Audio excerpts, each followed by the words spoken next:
Hello guys, this is your friend Uzumkai Universe 2.0 and we are back with a new fanfic. Which is what if Naruto had gained a bloodline and build harem with Fem Haku Tayuya and Yugito Part 1. And if you enjoy this fanfic then please press the like button and subscribe to my channel for more fanfic like this and comment for next part. And now let's start the fanfic. The newly unmasked ninja, her voice full of pain, said, "I am useless as Zabuza's tool. Naruto, please," she paused to meet the blonde boy's eyes, "kill me." Naruto stared at her for a moment in disbelief. How can she say that so calmly? How can she want to die? He thought as he stumbled back in surprise. "Why do you hesitate?" Haku demanded, taking a step forward to close the gap again. "I thought you wanted to be a great ninja." Naruto shook his head. "How can you say that? Do you really believe that's all there is to it?" He yelled, "Fighting and killing until there's only one person left standing." His voice softened a bit. "There's a lot more to being shinobi than that. There are more ways of showing your strength than beating someone in battle." Haku felt her lips twitch into the start of a sad smile. "I've had this feeling ever since we met in the woods, that you and me are a lot alike. Maybe in another life we could have been friends, maybe even more." She paused with a sad smile. "You know what it is I'm talking about. I'm only sorry that it is you that will have to stain your hands with my unworthy blood." Naruto gritted his teeth. This is the only way." "Yes," Haku insisted. "You've lost your dreams, and ask me to kill you."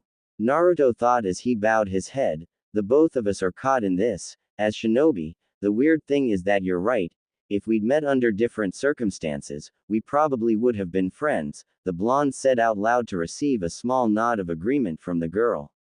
Pulling a kunai from the pouch on his leg, Naruto started towards the other, raising his arm as if for a single slash across the throat. Haku watched him, feeling oddly content. He will become strong. "Naruto, fulfill your own dreams. Protect those that are precious to you." The blonde drew closer, intent on killing her, but his thoughts were different. "You think I can kill you, Haku, but you don't understand. I won't kill you, not for that man. If I hit you with the flat of the kunai, I can knock you out. That should be enough." He began to swing his arm down. "Your future is death." Haku's head snapped up as the words carried to her ears. "Zabuza-sama. Sorry Naruto, change of plans." Haku yelled, catching the arm and whirling the unsuspecting boy around. "I'm not ready to die quite yet." She quickly began forming seals with one hand. "How could I have been so foolish? How can I ask for a merciful death, when Zabuza-sama still needs me? My last breath belongs to him." There was a swirl of mist as Haku disappeared, releasing Naruto from the hold she had had on his arm. Naruto stumbled and stared dumbstruck at the spot where Haku had been seconds before. Where? Suddenly, he felt his body shudder. It felt as if all his energy had suddenly disappeared. "What's happening?" Naruto wondered. "Whatever that was, it's used up almost all my chakra. And I still have to find Haku." To his surprise the fog was lifting. He glanced down the bridge and saw. His breath stuck in his throat. Kakashi and Zabuza were stood staring each other down. Between them stood the blood-drenched body of Haku. Kakashi-sensei's hand punched through her chest. She jumped in to save Zabuza. Naruto realized. "I never realized what a useful thing I had picked up that time," Zabuza was saying, while hefting his sword back. "He intends to cut through Haku and Kakashi-sensei both." "Haku!" Naruto screamed, watching as Zabuza's blade swept down. At the last second, Kakashi jumped out the way, taking Haku's body with him. Dropping to his knees he laid the girl out on the floor carefully. Quickly, Naruto ran over to them both and dropped to his knees beside Kakashi. The girl was spitting up blood, and there was a gaping hole right through her lung. "Haku," Naruto murmured. He turned to his sensei. Kakashi had a sad look on his face. "Is she going to live?"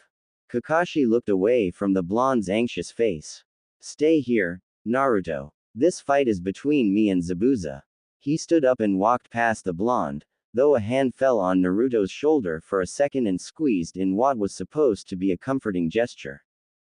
Naruto turned his gaze on the girl, who looked up at him with happy eyes. Naruto! Naruto! Sakura yelled, running over with Tazuna in tow. You're alright. I'm glad. Is Sasuke with you? Naruto's face dropped and he yanked his gaze away from her eager one. Naruto, he heard her whisper, as if in question, or perhaps realization. He heard her run away down the bridge. Haku looked up at the blonde, whose face was fixed on the ground. I'm sorry. Naruto turned his gaze onto the girl. Hey, you ought to be preserving your strength. Don't talk right now. He grabbed one of Haku's hands. The black-haired girl smiled, even as a sudden wailing cry rose up. It sounded as if Sakura had found Sasuke. Naruto closed his eyes for a second, trying to push back the tears. You'll see, Haku said, his voice barely a whisper. Naruto opened his eyes to look at him again. Naruto-kun, know that I died, fulfilling my purpose. It was a honor. The girl trailed off. Around Naruto things slowed to a stop. The hand he held was cold. Haku-chan, he murmured as the girl's eyes slid shut and her chest stopped rising. Haku, he yelled. Red fire flew over his hands, bathing Haku's body in its glow. Time for Naruto seemed to stop and go black. Do you want to save her, Kit? The Kyuubi asked. Naruto's vision returned and he found himself before a huge iron gate with a piece of paper holding it shut. The word seal written on it. Looking further into the cage he could see two crimson eyes. You can save her. Naruto yelled back. Heal her now. I can save her, but to do so she will have to become your mate, Kyuubi replied. Naruto listened quietly. You will also have to tear part of the seal off. Why would she have to be my mate? Naruto asked. To save her, you need to mix your chakra and blood, along with my chakra, over her wound. By doing so you two will be bonded, making you mates, replied Kyuubi in a matter-of-fact tone. So this is the only way to save her, Naruto silently thought. Yes, and remember, I can hear what you are thinking, ha ha. An amused Kyuubi laughed. Fine, I'll do it, growled the blonde. Ha ha, fine, let's start. Cut your hand and place it on the hole in her chest. Naruto cut his hand and held it to the fatal wound. Now channel you chakra and then mine to your hand. He quickly channeled his chakra, but he was having some trouble in channeling Kyuubi's, though he was able. As the two chakras in the blood mixed with the wound, a blue light surround both the blonde and Haku. Elsewhere on the bridge, Gato appeared on the bridge with a small army of thugs with him. So, the demon of the mist is defeated. You're nothing but a little puppy devil. Luckily, I was never going to pay you. See, missing nin are much easier than shinobi from villages to hire, because after a missing nin is done, you can kill them while they're weak. I'll double the pay to the man that brings me Zabuza's head, ha ha, laughed Gato. With a quick look at each other, Zabuza and Kakashi nodded. Kakashi, I see no reason to fight you now, but I still haven't killed anything yet.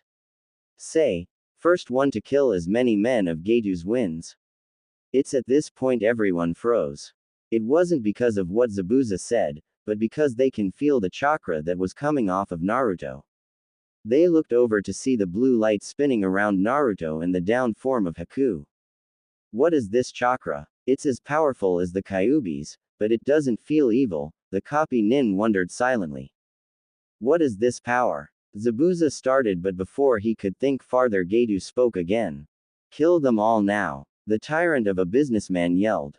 Kakashi and Zabuza quickly began to cut down the thugs like they were dogs. Later, at the end of the bridge, after Gato was killed, lay Zabuza with various weapons stuck into his back. Looks like I win, Kakashi, ha ha, the ex-mist nin laughed. He stopped after a second and said in a sad, low voice, Kakashi, I want to see her. I'll take you to her, Kakashi mumbled as he took out the weapons carefully and then picked up the missing nin.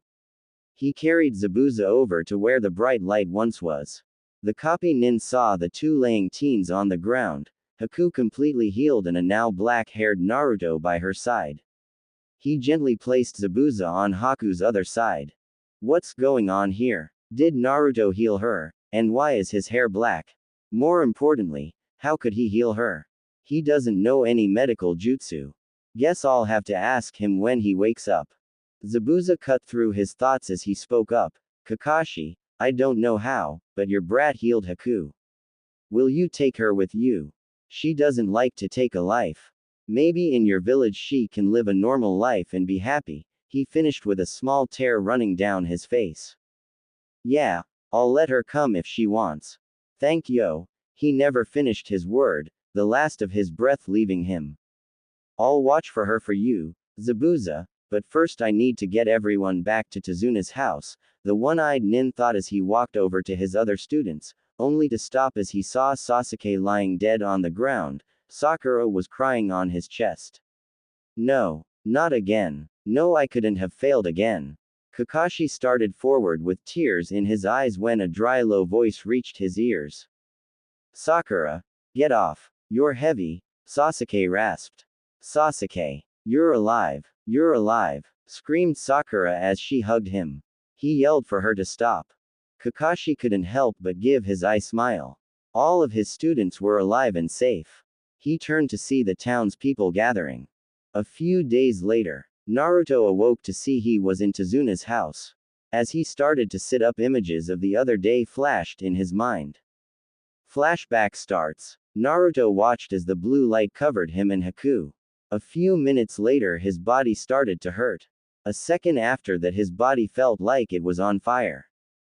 Kyuubi, what's going on? The blonde cried as he heard laughter. Well Kit, since my chakra is running wild in your body right now, I decided to do some remodeling, laughed Kyuubi. What? You baka fox. Stop whatever you are doing. Naruto screamed. The laughter stopped and a low growl took its place. Listen here you hairless ape. All I'm doing is giving you a keke genkai. I will not have my container being some weak child who can't even defend himself. Ooh, really? I'm getting something that could show Sasuke up? Asked a very hopeful Naruto. Kyuubi ignored him in favor of explaining the changes. Your keke genkai will have 3 parts, body, chakra, and sight. Now what they do is. Flashback ends. Naruto was pulled from his thoughts by a voice at the doorway. So, are you feeling better? Naruto turned to see Kakashi standing there with his eye smile. I'm fine, but what about Haku? Is she alright? Asked the slightly worried teen. Well, Haku is fine, but she is at Zabuza's grave right now, said the one-eyed nin with an eye smile. But what I would like to know is how you healed her and why is your hair long and black? Naruto shifted uneasy on what to tell him. I made a bond with her, which made us like clansmen to each other.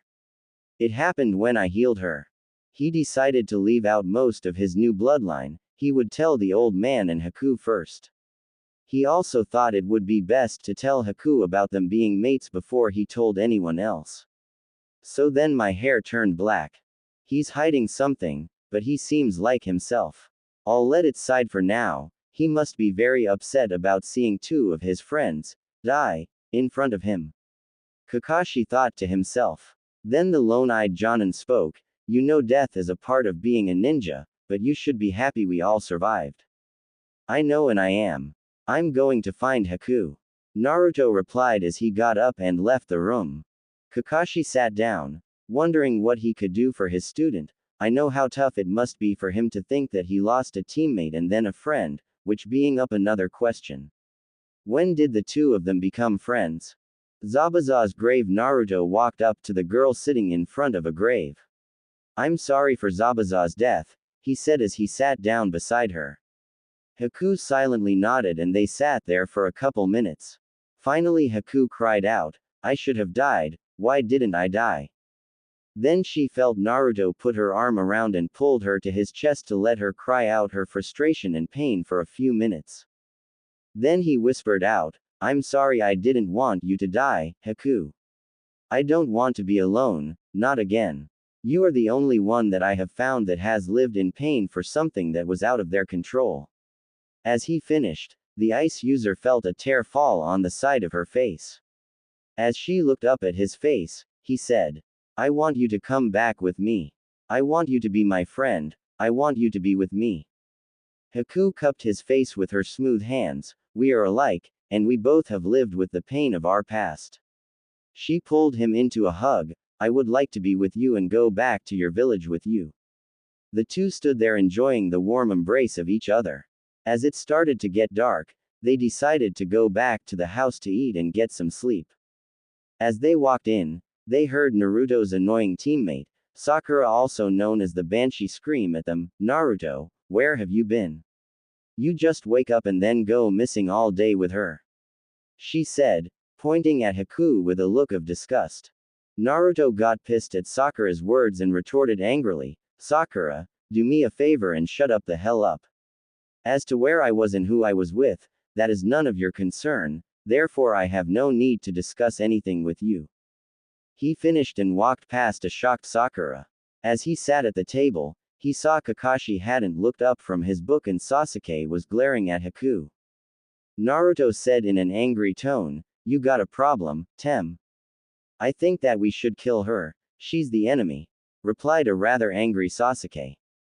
Yeah, she tried to kill Sasuke-kun, she shouldn't be here, came in his bubble-gum-haired fangirl, trying to gain favor with her crush. Naruto said, excuse me. But I remembered that she didn't kill Sasuke, she put him in a false death state just like she did with Zabuza. By this point Kakashi put his book down. She stopped being the enemy when Gato tried to kill them. In the ninja world, any enemy at one moment can become an ally at the next moment. You all should remember that. He started reading his book again, giggling now and then, as always. The rest of the night went by quietly with the usual. Sasuke brooding, Sakura fawning over Sasuke, Kakashi reading his book, Naruto and Haku making small talk. After a while they all went to bed as they still had a week till the bridge would be finished.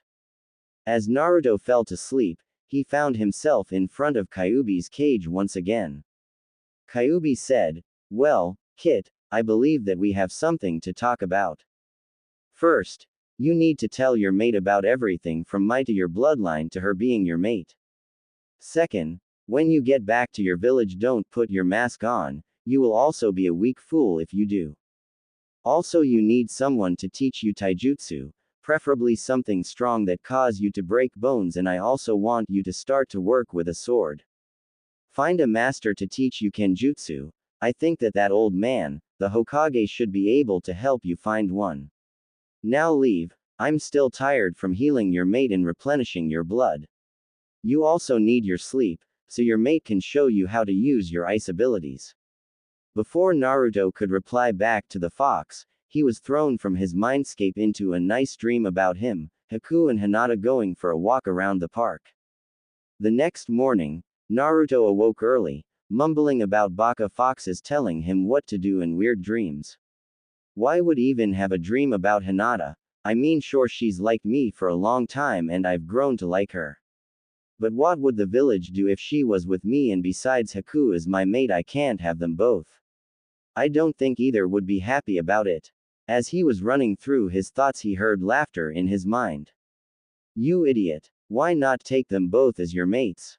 You know demons take more than one mate.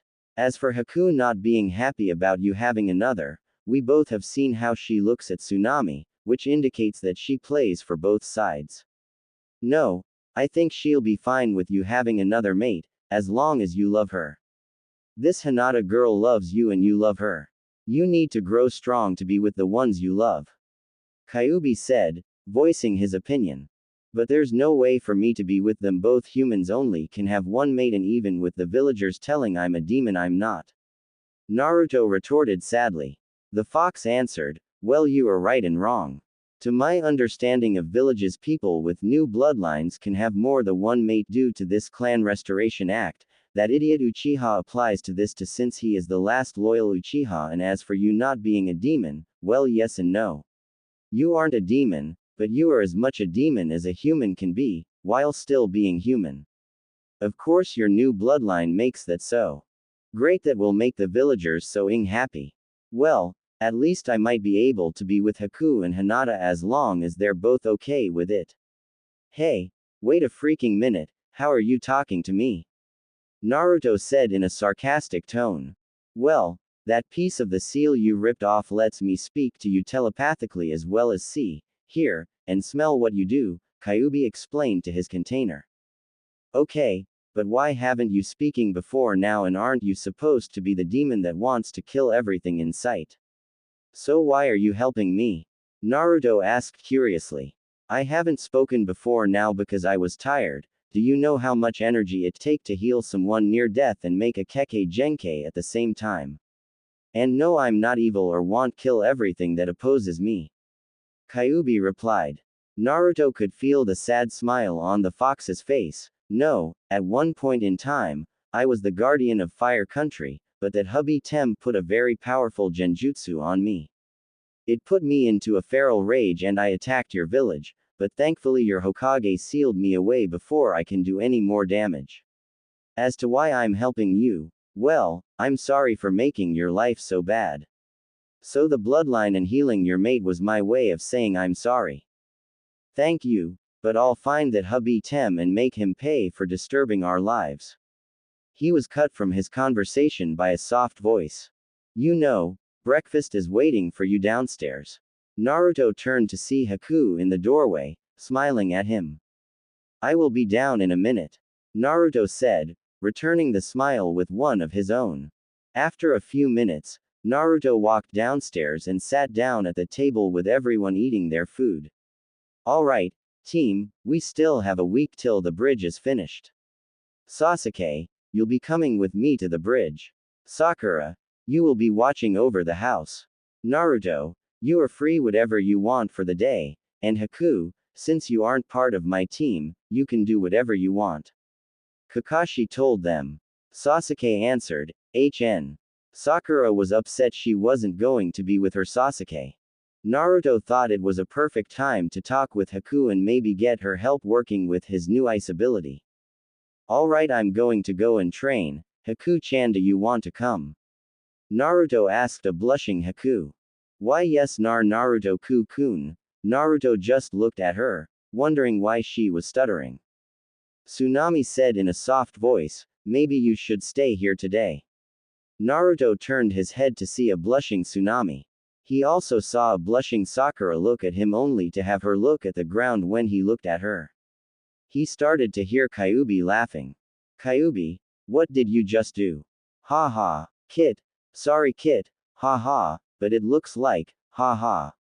It looks like I gave you a more, ha ha, a more primal aura that is making the females woozy and acting fangirlish. Ha ha, but don't worry, Haku will not be affected as she is your mate, she was probably thrown off by you calling her Haku-chan. The fox said as he was literally rolling around in his cage. Oh, great, just great, this is all I need right now.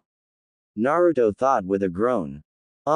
No thanks, I really need to train, so I'll be leaving now. Bye. The Jinchuriki finished quickly as he grabbed Haku's hand and ran out the door before Tsunami could say anything else. In the forest, Naruto and Haku had just made it to the forest. Now they were looking for a clearing to train in. Naruto decided to speak up. Haku, I need to talk to you about something. Naruto went on to tell her about everything about the Kyuubi, how he saved her, his new bloodline, and finally her being his mate.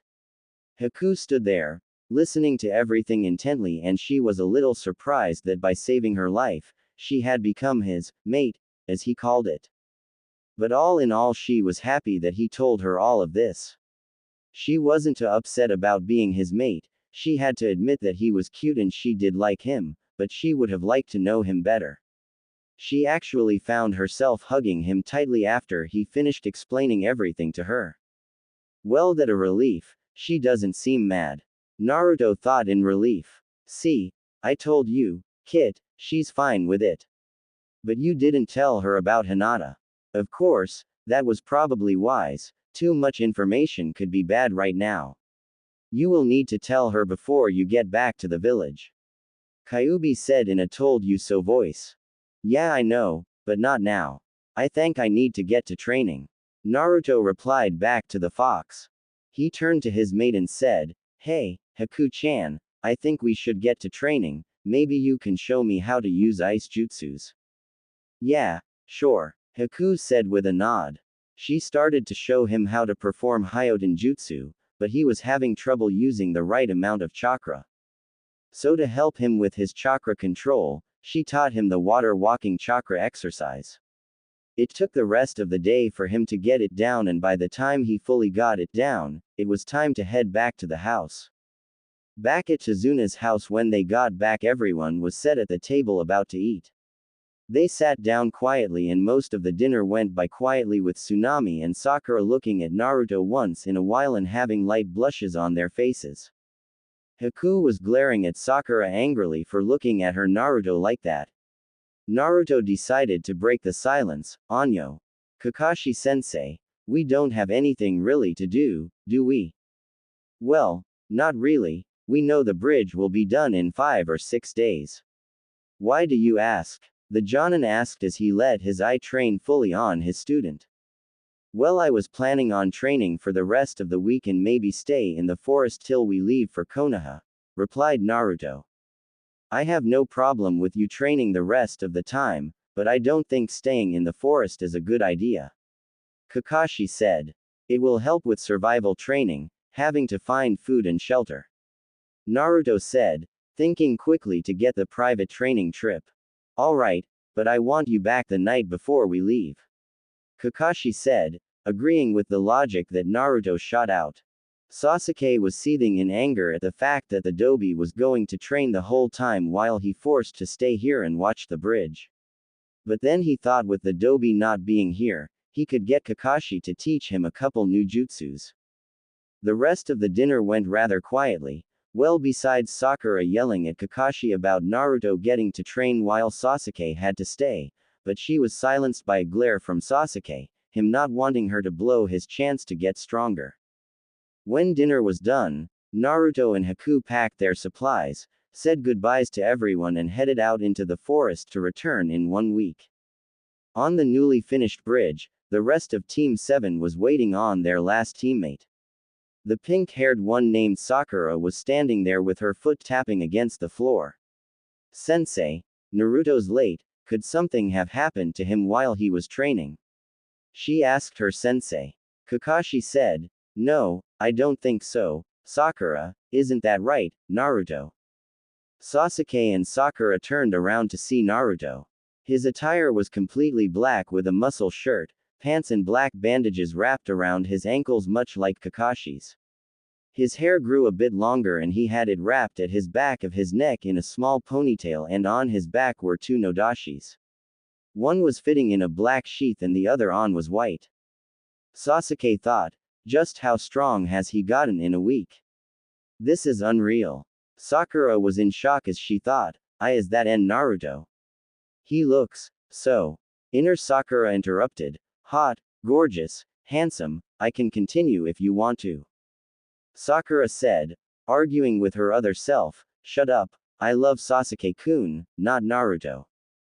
Inner Sakura said, my vessel is so stupid, the boy practically adored back then, instead she goes after the emo bastard that wants to avenge his clan. Sometimes I wish that I can escape from her with a body. Wink wink. Naruto rubbed the back of his head, sorry that we're late, we were paying our respects to Zabuza one last time and it was a long way from Gato's old hideout.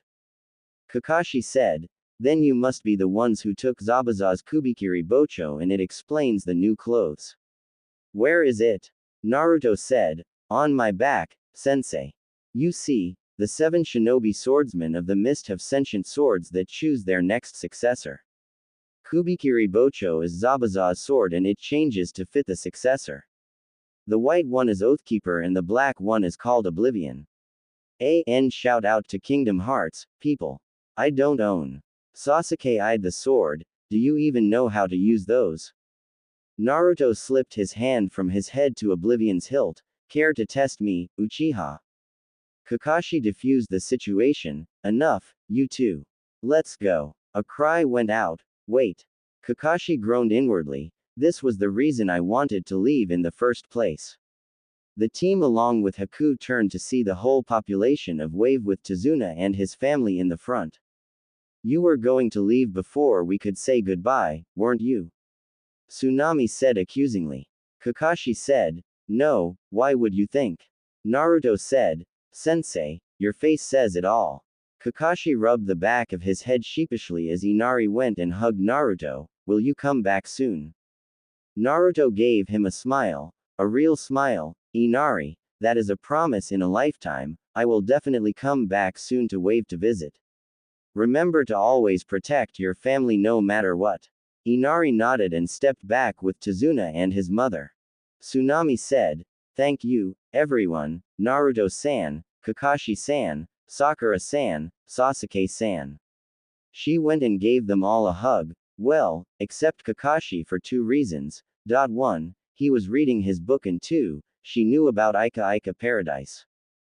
Tazuna nodded to each of them, and the team along with Haku ran off on the bridge, waving to them, not knowing that the bridge was christened as the Great Naruto Bridge and a plaque was dedicated to the members of Team 7.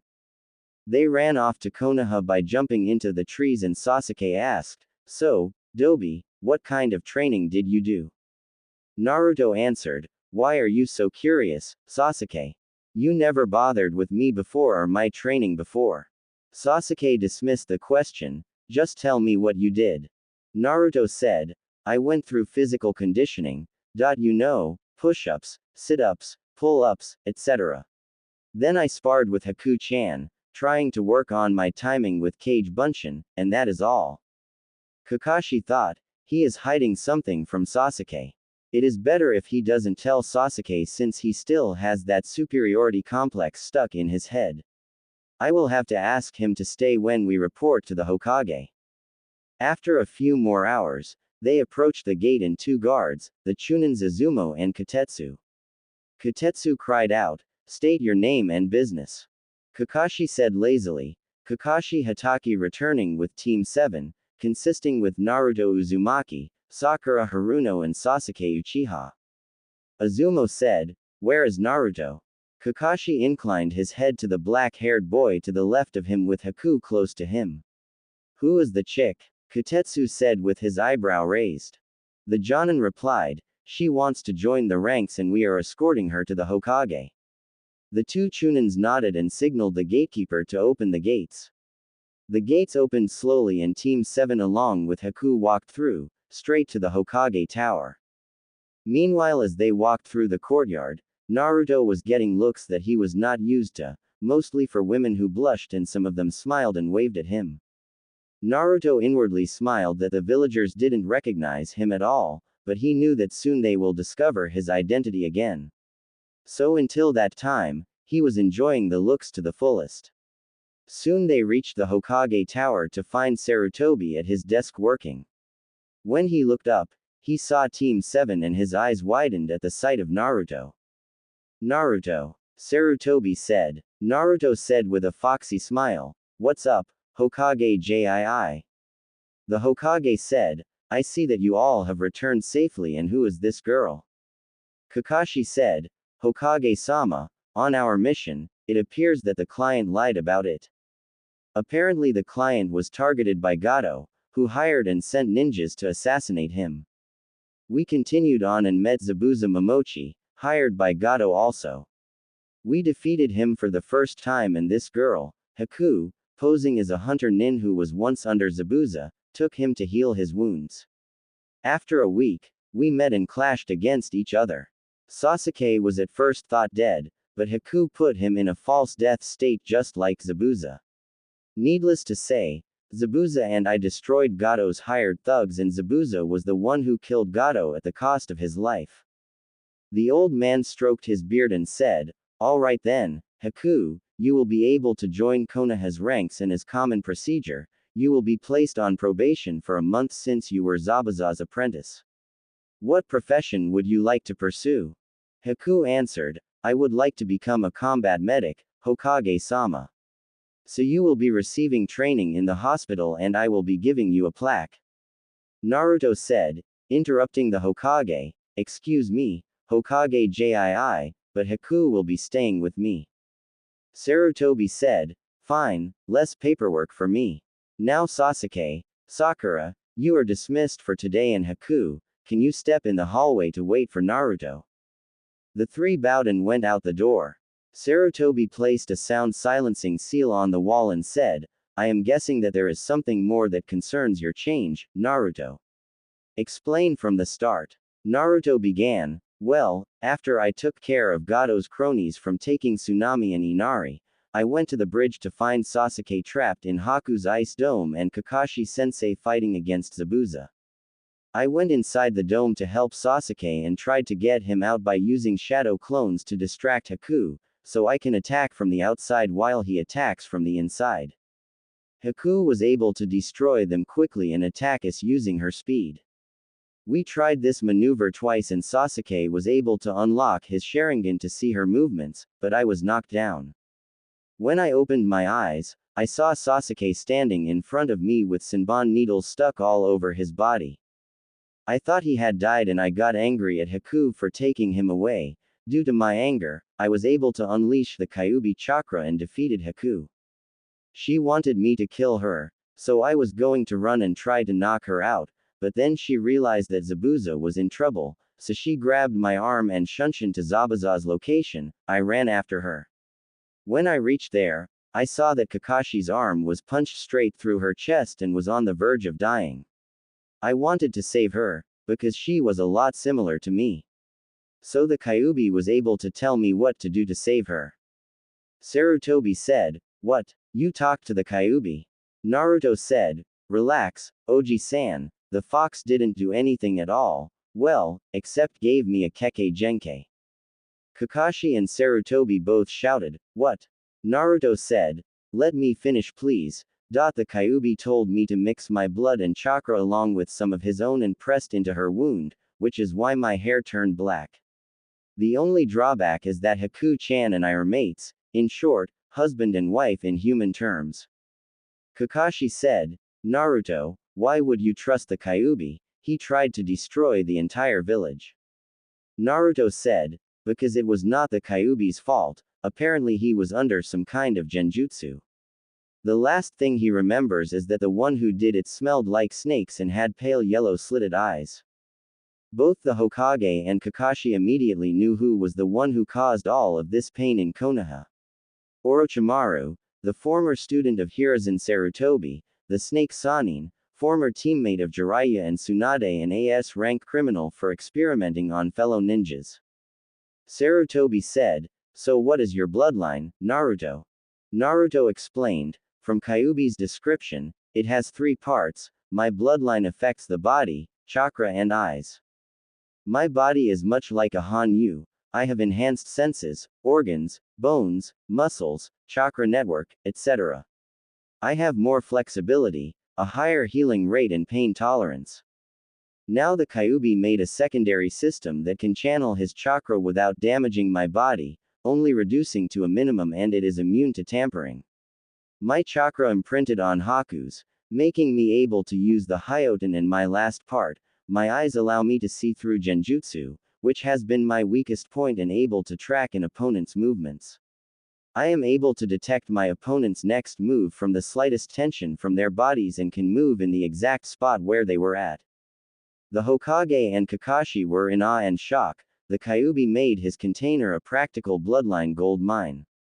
Now I also have 3 abilities. The first is that I give off a primal aura that makes the women act fangirlish and attracted to me. Kakashi and the Hokage both began to think perverted thoughts, and Naruto noticed those looks. You two are so lucky that I have to explain this, or I would use Warok no Jutsu on you too. Anyway, the second ability is to talk to foxes, and the last ability is to control and suppress other demons, but I can only suppress Biju. The boys said. The Hokage and Kakashi were simply miffed by this. No one has ever shown the ability to suppress and control demons since Madara Uchiha and the Shadaime's reign. The old man regained his composure and asked, this is all wonderful, but what did the Kyuubi ask in return? Naruto said, nothing at all. All he wants is that I kick because he doesn't want a weak jailer at all. He is still trapped, but he sees, hears and smells everything that I do.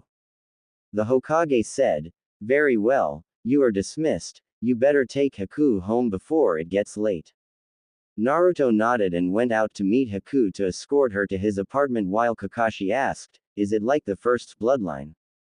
Sarutobi replied, probably, due to who his father is, but I didn't think that the Kyuubi would be able to replicate it at all since it is dormant for some reason, but it is a wonder that the fox would do all of this to help Naruto. Kakashi said, maybe because of his pride, he is the most powerful of the Biju and if Naruto is his container, it is logical that he should be the most powerful of the Jinchurikis. Naruto and Haku, tomorrow, Haku-chan, I will give you a tour around Konoha. But for now, Naruto said as he made 15 cage buncheons. Okay. You get me some clothes before the villagers realize that it is me, you resupply my weapons and get me 2 wooden swords, you get us some food other than ramen, you go to the library and look up some wind and water jutsu along with a kenjutsu style, the rest can go to the apartment to accommodate Haku. Naruto said. The clones nodded and sprang into action. Naruto turned to Haku and said, well, then shall we go, Korihime? Haku blushed scarlet red and stuttered, hi. Naruto smiled and offered the crook of his arm, which she gingerly took it and placed her arm inside of the crook. The two walked toward the apartment while Naruto kept her occupied by telling her stories of his greatest pranks. Haku giggled as she imagined the pranks that he had done over the years of his academy days. When they finally reached his apartment, Naruto noticed that Haku was a little reluctant to let go of his arm and inwardly smiled at the affection that Haku actually liked him a bit. He opened the door and allowed Haku to walk in. The apartment was a bit small, but cozy with a warm feeling to it. Naruto showed Haku to her room and gave her the privacy that she would need. Soon the clones came back with the necessities and the one with the weapons brought the quality-grade weapons, but what caught Naruto's eye was the black trench knives that the clone felt compelled to buy. The clone in charge of the food bought vegetables, steak and white sticky rice. Haku and Naruto ate together at the table this time. Haku told Naruto about her travels with Zabuza over their dinner.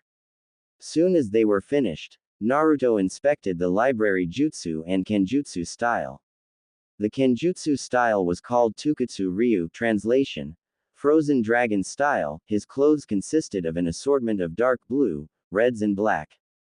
Soon Naruto went to bed and fell asleep with Kyuubi talking to him. Kyuubi said, tomorrow, you need to work on your speed with your kenjutsu, though your technique is good with the silent homicide style, you need to get some weights and fix up your taijutsu. Naruto replied, got it, Kyuubi, I will need to find a taijutsu scroll that fits me the best. I think I will ask Hokage Oji-san tomorrow and I got to work on my new jutsu too. Kyuubi said, get to sleep, Kit, you have a big day ahead of you. Naruto mentally nodded and went to sleep. The next morning, Naruto woke up and walked into the bathroom, still rubbing his eyes. When he looked up, he saw Haku, who was topless at the moment. The boy blinked once, twice, 3 times and did the most logical thing that all naive boys do when it comes to the opposite, he fainted. Naruto woke up after a few minutes with Haku peering into his face. The Jinchuriki smiled at her and slowly the memories returned back to his mind. His face paled and he backed away while bowing low, Gomen Nasai, please don't think that I am a pervert, Haku-chan. Haku held her hand to her mouth as she giggled softly, it is okay, Naruto-kun. I know that you didn't mean it at all, you are just not used to live with others still and since we are technically married, it shouldn't be a problem between us. Naruto had a light blush as Kyuubi chuckled at Naruto's predicament, ha ha ha ha ha ha ha ha. Kit, you and this girl are going to be some good entertainment for me, by the way, tell her that she got nice S32C and she is still growing a bit. Naruto said, shut up, Ero Kitsune, I am not a pervert, I don't know about Haku-chan's size, plus we aren't even married. Kyuubi retorted, hello, the girl just said that you are technically married since you are mates. Plus you are a ing ninja, which means that you are an adult. In conclusion, It means that you are able to enjoy the finer things in life such as alcohol, and since you are able to kill. In terms, you are old enough to kill, you are old enough to drink and like rabbits in heat. Naruto blushed a bit more as Kyuubi continued, besides your connection as mates is much deeper than your typical commitment. As mates, you are able to feel everything she feels emotionally, know her location, everything.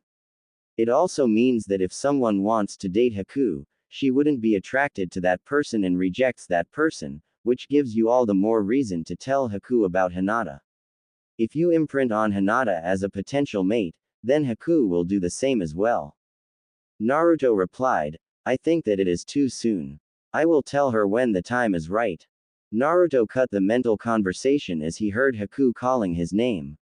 She had a worried look on her face and Naruto smiled at her to reassure her feelings that he was okay and she didn't offend him in any way.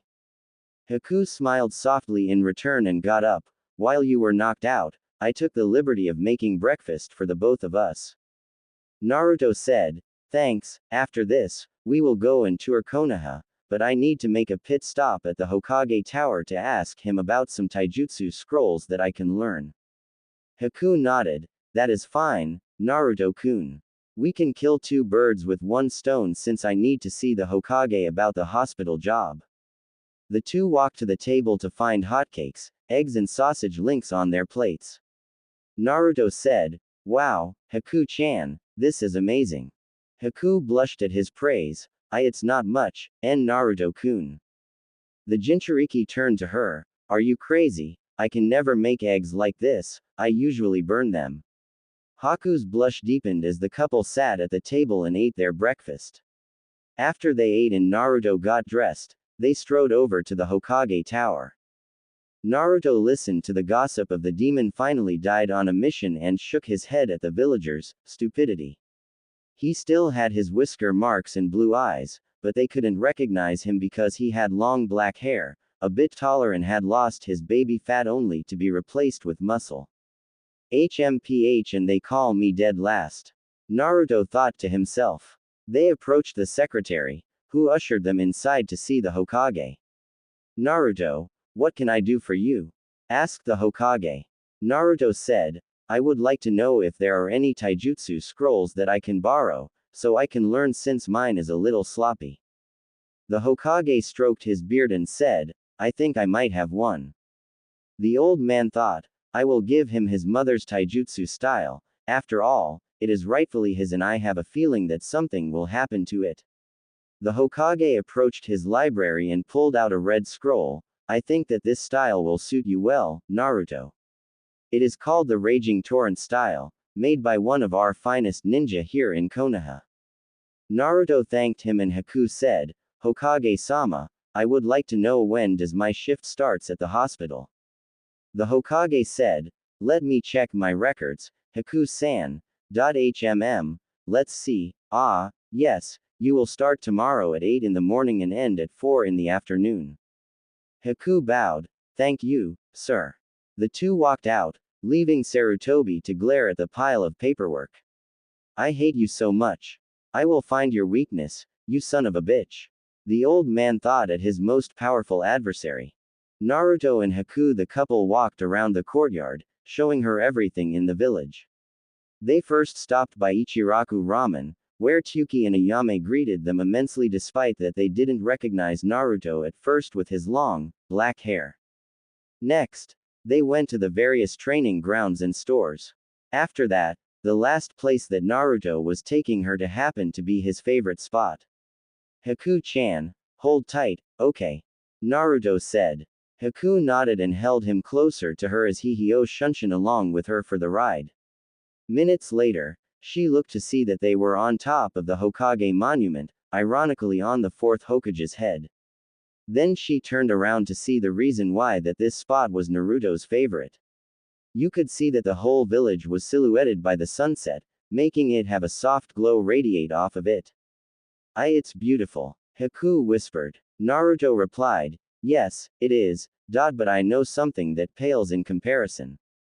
Haku asked, what? Naruto looked at her and said, you. Haku began to blush a scarlet red as she looked at Naruto's serious expression. They sat on the Yondaime's head, watching as the sun sets downwards until night. Naruto looked down to see Haku sleeping soundly on his chest. He moved a strand of hair from her beautiful face. She looked so peaceful when she is sleeping.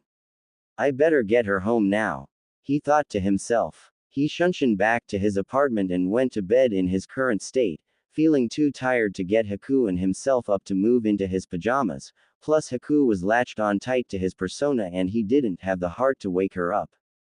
Naruto laid himself on his back with Haku lying on his chest and went to sleep.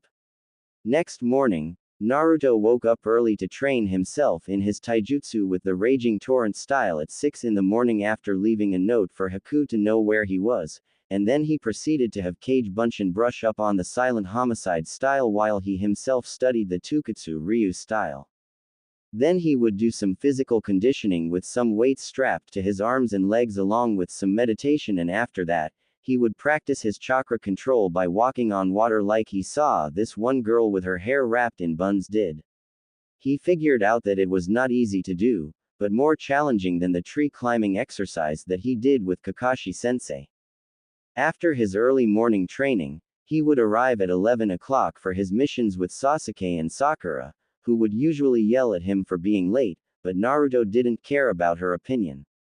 This was his routine for 3 months, and over the time period, Naruto and Haku had gotten closer than ever by talking or going on dates.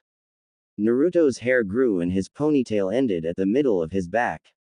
A few strands of hair hung over his hitai and his face grew sharper, making his life difficult with women blushing and winking at him. Haku grew over the months too, feminine-wise. As Kyuubi predicted, she grew to a certain extent along with her medical training. She learned that she could use the chakra scalpel jutsu in her Senbon to cut off her opponent's internal systems without having to come up and personal. She changed from her mist attire to wear a navy blue mandarin collar shirt and standard jonin pants with white tape around her ankles.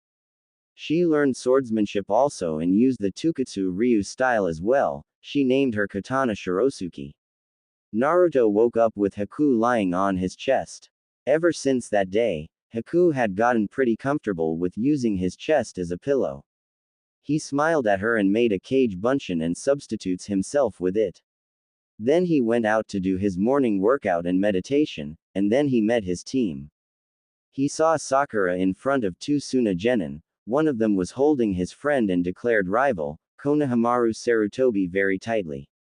The Jinchuriki moved quickly with Oathkeeper and Oblivion to aim at the boy's neck and arm holding Konohamaru. I suggest that you let my friend go now like a good little kitty, or else I take your arm and your life at the same time. The boy didn't believe him at first until Naruto jabbed lightly with Oblivion at his neck, causing a bead of blood was releasing from the broken skin and released his killing intent to prove his point. His killing intent? He is really serious about killing me, the boy thought. He gently set Konohamaru down to the ground and the boy ran to his friends, Moegi and Udon, while Naruto sheathed Oblivion and Oathkeeper while he shunshined beside the kids. The boy growled and took out the bandaged bundle on his back and the girl said, "Kankuro, don't." The boy known as Kankuro glared at the blonde girl and said, "Shut up, Tamari, this kid needs to learn to respect his elders." Naruto raised his eyebrow, this coming from a boy who plays dress up as a cat and wears his sister's makeup. It seems that I am the elder in this one, kid. Plus I really don't think you would do that considering your teammate beside Sasuke is practically glaring at you. Kankuro stiffened and everyone turned slightly to see a red-haired ninja with green eyes and a gourd strapped to his back. Sasuke was surprised at Naruto's perception since he never sensed the red head at all. The boy Suna shunshined downwards to his teammates, "Kankuro, put that thing away, you are embarrassing us since we are representing Suna." Kankuro said, "But," the redhead glared at him, "do it or I will kill you, Kankuro." Kankuro immediately shut up and put the bundle on his back. "Come on, we are leaving, you two." Sakura said, "Wait a minute, you three are from the village hidden in the sand. Why are you here?" The blonde girl turned to her, "Are you serious? We are here for the Chunin exams. Where the hell have you been at? Sasuke said. What is your name?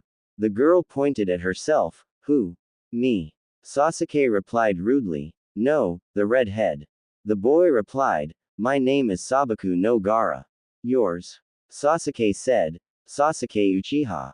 Gaara turned to Naruto and said, and what is your name? Naruto said, Naruto Uzumaki, and may I ask for yours, miss? The blonde girl said with a blush, my name is Sabaku no Tamari. Naruto said, that is a nice name for a beautiful lady, I look forward to seeing you again, Tamari-san. Tamari had a light blush on her face, which enabled Kankuro teasing material for him to use against her. Gaara said, come on, Tamari, Kankuro. Then the boy thought to himself, interesting, mother wants the Uchiha's blood, but what is it about Uzumaki that intrigued me so much and makes me fear his power at the same time? I guess I will have to wait until the exams. I hate waiting. Naruto turned to Konohamaru. Are you okay, Konohamaru? Konohamaru said, I am okay, Naruto-ni-san. That was so cool. Where did you get those swords at? Naruto said with a soft smile. Let's just say a great person entrusted them to me. Now run along and try not to bump into anyone on the way either. Moegi said, can't you play with us? Naruto thought about it for a minute and said, why not? I got time to kill. Sakura said, Naruto, we have a team meeting today. The Jinchuriki replied, so? Sensei is usually 2 hours late anyway. Sakura retorted, but he might show up on time this time. Naruto replied coolly, you said that 3 months ago, now if he just so happens to show up early, tell him that I thought he was going to be late like always. Naruto ran off with Konohamaru, Moegi and Udon, leaving Sasuke and Sakura to go to the meeting place on the bridge. 2 hours later, Naruto showed up on the bridge with Sakura and Sasuke. Sakura growled out, don't say a word. Naruto smirked at her while Kakashi showed up, crouching on the railing of the bridge. Yo! The Jonin said. Sakura shrieked, you're late. Kakashi said, sorry, I was helping an old lady across the street like the gentleman I am. Sakura shouted, stop lying. Kakashi said, ignoring Sakura's outburst, now, I have an announcement. I will be entering you 3 in the Chunin exams, which will be held in 2 days' time. He looked at Sasuke's look of anticipation, Sakura's look of indecisiveness and Naruto's look of impassiveness. The exams are completely individual choice, so if you don't want to go to the exams, you don't have to do it at all. The exam will be held at room 301 at the Ninja Academy. You are free of all duties until the exams start. Kakashi shunshin away as did Naruto. Sasuke was seething that Naruto knew the Shunshin no Jutsu before he did, and Sakura ran after him to ask him for a date, again, only to get rejected, again. Naruto the Kyuubi said, the Chunin exams, That means that there will be strong genin there, including experienced ones as well. Naruto replied, yeah, I will have to train harder to be ready for the exams. Kyuubi said, that Gaara kid, I felt something familiar from him, I sensed demonic power from him, I think you should concentrate some of your training in controlling my Yuki chakra, so you can get used to it and activate instantly. Naruto said, that is a good suggestion, I have a feeling that I am going to need it most likely. Naruto ended the conversation to walk inside his apartment to find Haku inside. Oh, hi, Naruto-kun. Haku said with a smile. Haku-chan, I thought you were at the hospital. Naruto said. The Hyoten user replied, they gave me leave since they have to prepare for something called the Chunin exams, so I am off for 2 days. Naruto said, so you too, huh? Haku said, are you in the exams? The Jinchuriki replied, I am thinking of going in the exams. I would like to test my progress to see if I am stronger than I was when I was back in Wave. Haku smiled, putting a hand over Naruto, I think you are stronger than before, Naruto-kun. If you need the exams to convince yourself, then I think you should go. Just be careful, some of the genin are taught to kill their enemies without any hesitation. Naruto smiled. Thanks, Haku-chan. I will be careful. He gave her a kiss on the cheek, making her blush red and hold her cheek in a daze. Kyuubi thought as he chuckled, he has a way with words and actions, this kid is going to be a lady killer if he keeps this up. Over the 2 days, Naruto sparred with Haku and learned to control Kyuubi's chakra. He was able to control up to 2 tails only with his Yuki. After that, he felt that he would lose control if he tried to get the 3rd tail to activate, but he knew that he shouldn't need it at all due to Kyuubi's reassurance of Gaara's demonic level. He wouldn't need the demon fox's cloak at all, but the Jinchuriki was cautious about it. The number 1 of all ninja to survive was to never underestimate your opponent, which is why Naruto always lived. He got up and checked his inventory to seal his wooden swords, his trench knives, some of his kunai and shuriken along with the first aid kit that Haku made for him. He strapped on his 2 kunai holsters and told Haku goodbye, who gave him a kiss on the cheek for good luck. They were both blushing as Naruto walked out the door with Kyuubi in his head laughing at the two's reactions. He wore black fingerless gloves, brown boots that cover up his ankles, black baggy pants that gave up a slight bulge at the end since they were fitted inside the boots, and an indigo collared custom-made muscle shirt. Picture Virgil from Devil May Cry without his coat if I didn't describe it enough. If you had direct chakra to travel into it, it was capable of deflecting thrown kunai, and etched on the back was the kanji for honor and ice. The Jinchuriki met up with Sasuke and Sakura to his surprise, waiting for him. The 3 of them went inside the ninja academy to see that they were a lot of people on the 2nd floor. Team 7 rushed over to see that there were 2 genin that were up in front, blocking the door to room 301. Naruto looked at the 2 and recognized them as the Chunin guards. They must be the ones who are trying to weed out the weaklings for the competition, thought the Jinchuriki. Before Naruto could tell anybody about the disguise, the ever-arrogant Uchiha said, "Yo, release the genjutsu on the sign, I got business on the 3rd floor." The disguised Katetsu attacked Sasuke and the Uchiha relented by sending a kick of his own, but a bull-haired kid came in the nexus of their kicks and stopped it. Then a bun-haired girl dressed in a pink Chinese-style shirt and green pants came over to the green spandex-wearing kid to knock him upside his head. "Lee, I thought we agree on not revealing our skills." Lee said, "But Tenten." He looked at Sakura and Tenten followed his gaze to see Sasuke and Naruto. She sighed and then a new voice called, "Hey, you with the scowl." Sasuke turned to see a Hyuga with a smug look on his face. "What is your name?" Sasuke said, "Uchiha Sasuke." The Hyuga replied, "Neji Hyuga. I look forward to see you in the exams." "Lee, Tenten, let's go." The team went upstairs and soon afterwards, Team 7 followed them. As soon as they were proceeding upstairs, Lee called down to Sasuke, "Sasuke Uchiha, I challenge you to a duel."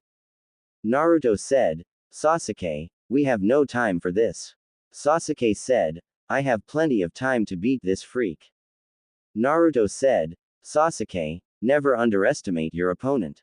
Sasuke didn't listen and Naruto sighed, "Fine, but don't say I didn't warn you at all." Naruto left to go upstairs to see Tenten waiting for Lee. "Hello, you are Tenten, right?" Naruto asked. Tenten said, "Yes, and you are." Naruto held out his hand. "Naruto Uzumaki, nice to meet you." Tenten took his hand and gave him a firm handshake. "Do you mind if I see your swords?" Naruto smiled. "No, not at all." He unsheathed Oathkeeper and Oblivion with a ring and held out the hilt of Oblivion for her to inspect. "I have never seen a sword like this before. What is her name?" she asked curiously. The Jinchuriki replied as he took it back and gave Oathkeeper to her, "Oblivion and this one is Oathkeeper." Tenten said, "Both of them complements each other. Oathkeeper seems like a defensive weapon to protect and Oblivion seem like the offensive. Together, they are unstoppable if they are used correctly." Naruto said, "You seem to know your weapons, Tenten." Tenten said, "I have two. I plan to become a weapons specialist after all." Naruto said, I hope to see in the exams then, Tenten. Tenten said, as do I. Have you seen Lee? Naruto said, preferably. He is probably kicking the Uchihas no due to the speed he did display against those Chunin. Tenten said, Chunin. Those were Genin. Naruto replied, no, those were Chunin, preferably the ones that you see guard the gates. Tenten said, how? Naruto said, the Henge no Jutsu. Tenten slapped her forehead, not realizing that the Chunin fooled them with a simple henge. Naruto said, well, we better wait for them by the doorway. Naruto and Tenten walked together to the doors leading to room 301. Kyuubi said, she is cute, I bet she will be even cuter with those ridiculous buns on the top of her head. She reminds me of a panda or Mickey Mouse. Naruto said, Kyuubi, is that really all you think about? Women. Kyuubi said, no, I think about booze and how many ways I will kill, maim and or torture that snake bastard when we find his slippery. Naruto's sweat dropped as he said, I should have never even asked about it. He was disturbed when Tenten waved her hand in his face. Hey, Naruto, are you okay? She asked. Naruto said, I am fine, I am just thinking about the exams. Tenten said, you are nervous, aren't you? The Jinchuriki replied, I am a little, this is my first time taking these exams. Tenten said, don't worry, I am sure that you will be fine, plus if things go wrong, we will bail you out. Naruto chuckled, it is more like the other way around, Tenten. Tenten playfully shoved him, hey, don't get why, I bet I could beat you with one hand behind my back. Naruto said, I guess that we have to wait and see, Tenten. The two went up to find Kakashi waiting by the door and Tenten was allowed inside. Naruto said, this wasn't individual choice, was it? Kakashi said, no, it wasn't. Where are Sasuke and Sakura? Sure enough, Sakura and a beaten Sasuke came up to them. Kakashi said, what the hell happened to you two? Sakura said, green spandex, sunset, rainbow, so much hugging. Kakashi's lone eye widened and Naruto became confused. What? Kakashi said, it seems that they met Might Guy. Naruto said, who is that? Kakashi said, you know Rock Lee. Naruto nodded and Kakashi said, picture an older version of him talking out the flames of youth. Naruto shuddered at the thought of it, but he had no idea what were the flames of youth. But it doesn't add up with Sasuke's bruises. Kakashi continued. Naruto said, I can answer that. Sasuke Tem answered a challenge to Rock Lee and got his kicked. Judging by Lee's speed, I think that Sasuke's body couldn't keep up with him. Sasuke sent a glare at Naruto as Kakashi said, that seems understandable, now good luck to you all. Team 7 nodded and went through the door, but Kakashi whispered to Naruto, if you get into trouble, Naruto, don't hesitate to do everything in your power to survive. Naruto said seriously, I got it. Soon Sasuke was glomped by another one of his fangirls, Ino Yamanaka of the Yamanaka clan, who specializes in jutsu that affect the aspects of the mind. Sakura began to yell at her and the two started their feud as usual. Then Team 8 came up with Kiba announcing their presence. Hey, where is Naruto at? The Inuzuka asked. Ino noticed that the blonde-haired prankster was not around them and asked, that is right, where is he? Naruto shook his head and said, I am right here, Ino. The rookies turned to see him and their mouths dropped, especially Ino's. Hinata blushed at her crush and how handsome he had gotten. Geez, I can't believe you guys didn't recognize me, well, except Shino. I can tell he knew who I was by my chakra. Naruto said as he reached behind his neck and picked out a bug on his finger. The bug flew off his finger and went straight to Shino. Naruto turned to Hinata and said, Ohio, Hinata-chan. Hinata blushed and almost fainted to the ground, but Naruto grabbed her before she hit the floor and helped her steady herself. Ino, Sakura and Kiba shouted at the same time, since when you call her Hinata-chan? Naruto said, since now, after all, she is a princess, a cute one too. Hinata blushed as she whispered, thank you. Naruto put a hand on her forehead. Are you okay, Hinata-chan? You look a bit red. You don't have a fever, do you? Kyuubi warned. Kit, you are going to make her faint with all of this attention on her, and I think Mud Boy just might attack you. Naruto replied. He wouldn't dare. If I find one scratch on Hinata-chan because of that, I will rip him apart. Suddenly Kyuubi started to growl and Naruto asked hesitantly, Kyuubi, what is wrong? The demonic fox answered, that silver-haired kid, he is reeking of the smell of snakes. Naruto said, really? That is not the one who placed the genjutsu on you, but he might be working for him or that lady we saw at the dango shop. Kyuubi replied, no, her smell is faint and covered with dango instead. This one is laced with it. The Jinchuriki said, calm down for now, if he shows any sign of being a spy, I will take him out in the exam. He focused on the newcomer, who introduced himself as Kabuto Yakushi. Naruto instantly searched his memory for that name and remembered that he is a medic, trained by his adoptive father, who was one of Konoha's finest. If he was a spy, he would be essential to a person who hated Konoha. Sakura asked, is this your first time, Kabuto-san? Kabuto said, nope, this is my 7th, but I have gotten some good information over the years. Want to see my ninja info cards? Sasuke asked, do you have information on individuals? Kabuto said, why yes. The Uchiha said, I want information on Rock Lee and Sabaku no Gaara. Kiba said, I want information on Naruto Uzumaki. He grinned as he thought, I bet his record is humiliating and then Hinata will go out with me. Kabuto pulled out 3 cards and said, Rock Lee, he has completed 20 D rank and 11 C rank missions, his taijutsu is off the charts, but his ninjutsu and genjutsu is non-existent. Sabaku no Gaara, he has completed 14 C rank and 1 B rank, his abilities are unknown, but it is said that he has returned from every mission without a scratch. Lastly, Naruto Uzumaki, he has completed 24 D rank and 2 A rank missions. Sakura said, wait, that is wrong, we only did 1. Kabuto said, oh, you didn't know, he happened to catch a Chunin, Mizuki Tsuji, from taking the scroll of sealing and killing Iruka Yumino.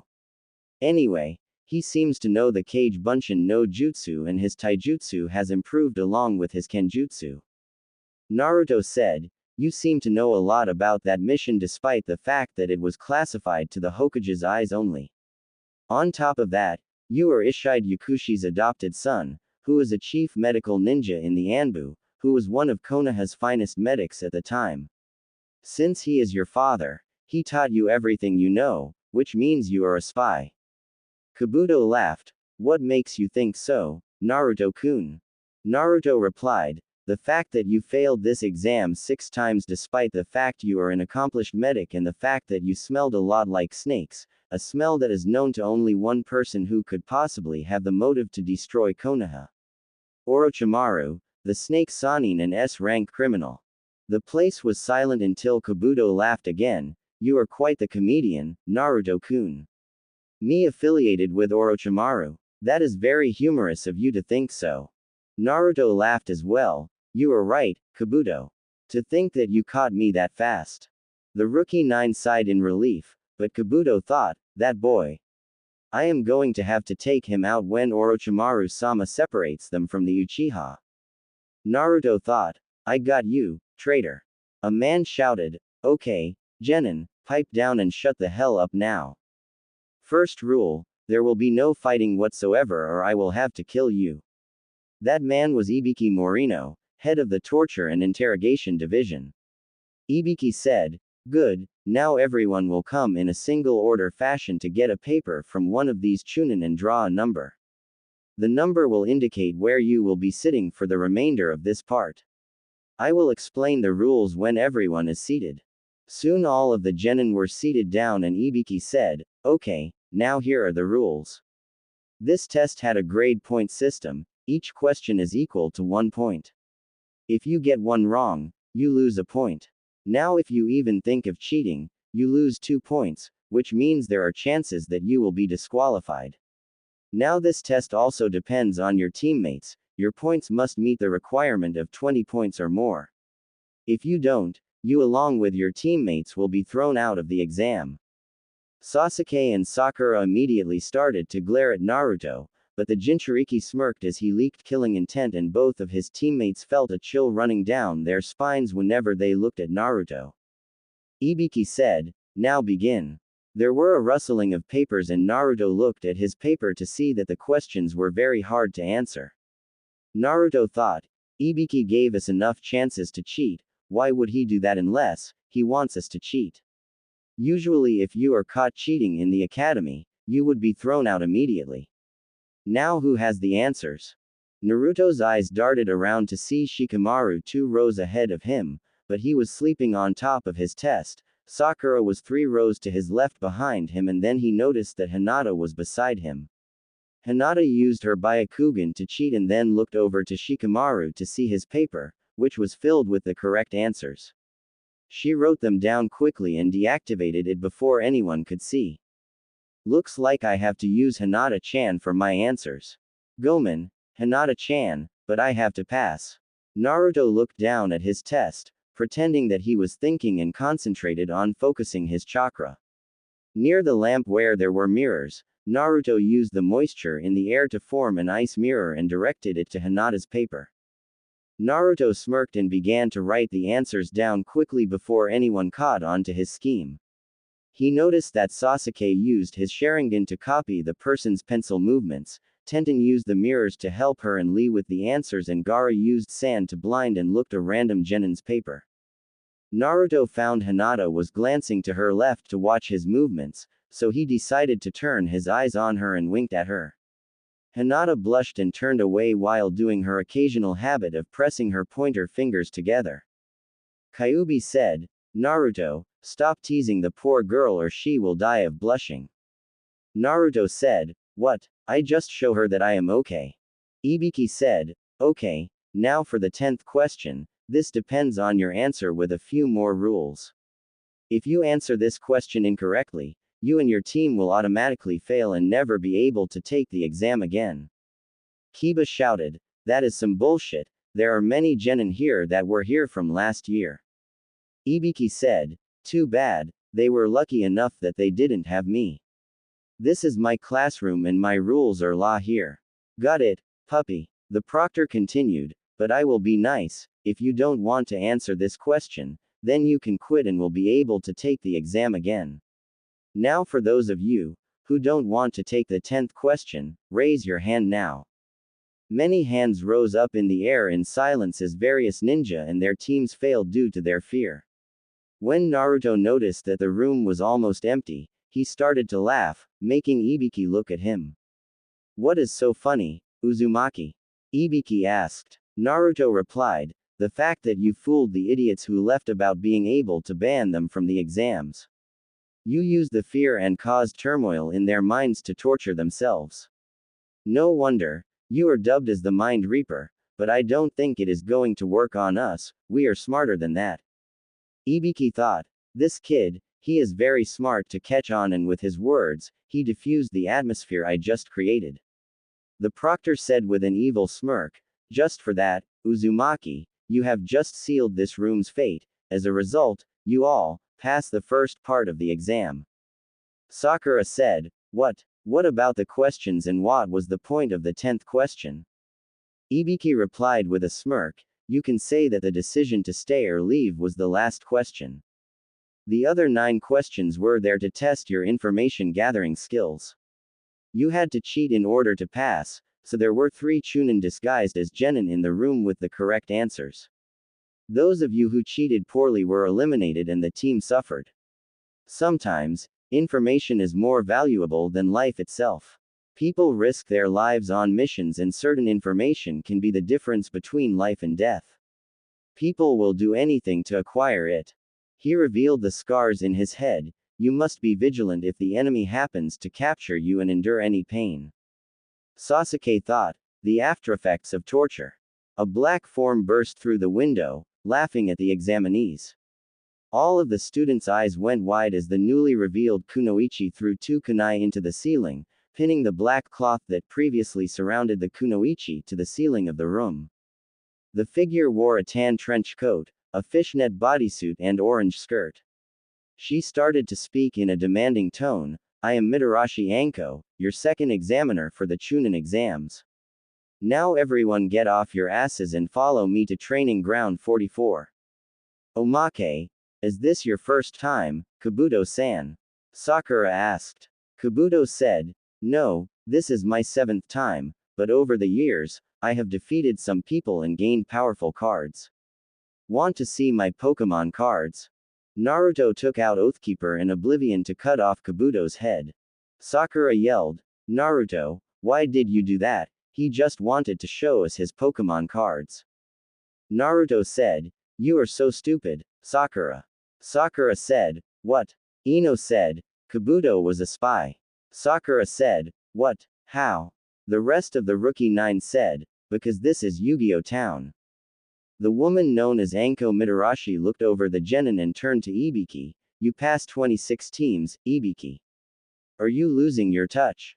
Ibiki replied, you are early, Anko, and no, I am not losing my touch. It seems that we have an interesting bunch this time. Anko said, oh, well, it doesn't really matter anyway, my test will cut them in half. Now move. The genin filed out of the room to follow the lady, who seemed to be scarier than the last one. After the genin left to follow Anko to the next location, Ibiki began to pick up the papers on the desks until he came up to one with a note addressed to him. Ibiki, I would like to inform you that Kabuto Yakushi is in league with S-rank criminal Orochimaru. He seems to know a lot of classified information, including the one that was involving with the capture of traitor Mizuki Tsuji. I plan on pursuing him in the exams, or most likely he will try to find me. I need you to report this to the Hokage and have him send Anbu while I will stall Kabuto. I will use the Kyuubi's chakra as a beacon to help them find our location. Naruto Uzumaki. Ibiki immediately performed a shunshin to the Hokage's office to report this urgent matter to him. Forest of Death. This ground here, kiddies, is training ground 44, also known as the Forest of Death. Why is it named that? Well, you all will soon know the meaning of the name. Anko said. Naruto replied, it doesn't look like much to me. Anko looked at him and the Jinchuriki noticed the evil glint in her eye. She threw a kunai at Naruto, who deflected it with Oathkeeper in hand. Then Anko came up behind him and said, young ones like you, have a tendency to die first. She cut his cheek only for Naruto to disappear. Anko felt the cold steel of Oathkeeper against her neck as Naruto said, rule number 13, always be ready for unexpected surprises. Sasuke thought, so fast, he is almost as fast as that Lee kid. He is definitely stronger than before. Hinata thought, sugoi, Naruto-kun. Kiba growled as he thought, so what? He will never be able to beat me, he is still Adobe. Then I will take Hinata away from you and force her to have my pups after I humiliate you, showing her the flaws that you have. Anko said after Naruto stepped back and withdrew his weapon from her jugular. Well, here is the test, there is a tower in the middle of this forest. Your objective is to reach the tower with these 2 scrolls. She pulled out a white and black scroll, each adorned with the kanji for heaven on the white and earth on the black. The Tokubetsu Jonin continued, your team will receive one of these scrolls. Half is earth and the other receives heaven, you will have to battle each other to get the scroll that you need. The rules are that you must come to the tower within the period of 5 days, you must have your entire team with you to get into the tower. If one of your team members are dead or incapacitated, your team is disqualified. The last rule is that you must never open the scroll at all circumstances. If you do, well, let's just say that bad things will happen. Now everyone that wants to continue must sign these death waiver forms, meaning if you just so happen to die, I am not responsible for your death. We will have a 15-minute break for you to discuss with your team. The genin scattered to their teams to sign their forms. Naruto signed his instantly and began to search for Kabuto. He found him over by one of the Chunin who was giving them the scrolls. He is not backing out, which means he is going to try and kill me. His teammates might not know about his loyalty or they are in league with him, so I got to be careful. He thought to himself. Kyuubi said, just make sure you kill him. With this Kabuto character out of the way, Orochimaru can no longer heal himself since the traitor is probably his personal medic, boy toy. Naruto said, Kyuubi, I appreciate it if you didn't put that mental image in my mind. That is even worse than the genjutsu that Kakashi described with Guy and Lee. Kyuubi said, good point. So the teams all went to get a scroll and Naruto got his scroll and gave Sasuke a duplicate. Something in his gut told him that giving the scroll to Sasuke was a bad idea. After all the teams got their scrolls, they approached their gates and when Anko gave them the signal to start, they rushed through. Naruto immediately made a Kage Bunshin discreetly and sent it away. Naruto Kage Bunshin the clone crouched on a branch to find an unsuspected AIM team. The clone smirked as he took out 2 kunai in his hand and jumped down on 2 of the AIM nin, killing them by stabbing the ninjas' necks. The last one tried to run, but he was put in a false death state with 2 Senbon before he could get any further. He searched the ninja's inventory to find a earth scroll, kunai, shuriken, blank scrolls and a summoning contract for dragons. Dragons, I think I will hold on to this. Naruto thought. He quickly stuffed it into his pouch and moved toward his original self's position. Naruto the original instantly got the nerves that somebody was coming and opened his mouth to speak until a strong wind pushed him away, leaving Sasuke and Sakura alone. He crashed into a tree a few feet away from his team to find a large snake in front of him. Orochimaru has been feeding you well. Naruto commented as he took out Oblivion. The snake hissed as it coiled back and struck at Naruto. The Jinchuriki waited and jumped at the last second onto its head, and then he took Oblivion and stabbed the snake's head. It thrashed and flipped for a few minutes until it went limp and disappeared into smoke. It seems Orochimaru is here. Naruto mused, and then he heard whistling and used his Nodashi to block the incoming shuriken. He looked up to see Kabuto and his team. I am assuming Orochimaru sent you 3 to kill me, huh? The Jinchuriki said. Kabuto said, you know too much, Naruto-kun. I can't have you interfering with Orochimaru-sama's plans. Naruto said, what? Plans for the positions you 2 are going to try tonight? Enlighten me. Kabuto narrowed his eyes. His grand plan is to raise Konoha into the ground with his new army. Naruto said, you mean Oto, that country is new and hardly has any ninja. Which means that you have an ally to help Orochimaru with his plans and it would be someone that we would least expect. Suna, our ally since Cloud is independent, Iwa is cautious about us and AIM doesn't give a shit about us. Am I correct? Kabuto said, you are very smart, Naruto-kun. We could use you in our cause. Naruto said, sorry, I prefer to have free will, which is something that doesn't have to be in Oto. Kabuto said, please, you are a Jinchuriki. Everyone hates your guts and has beaten you since you were young. You think that there are people here that accept you? Naruto replied, yes, there are a few. If they don't like me at all, so be it.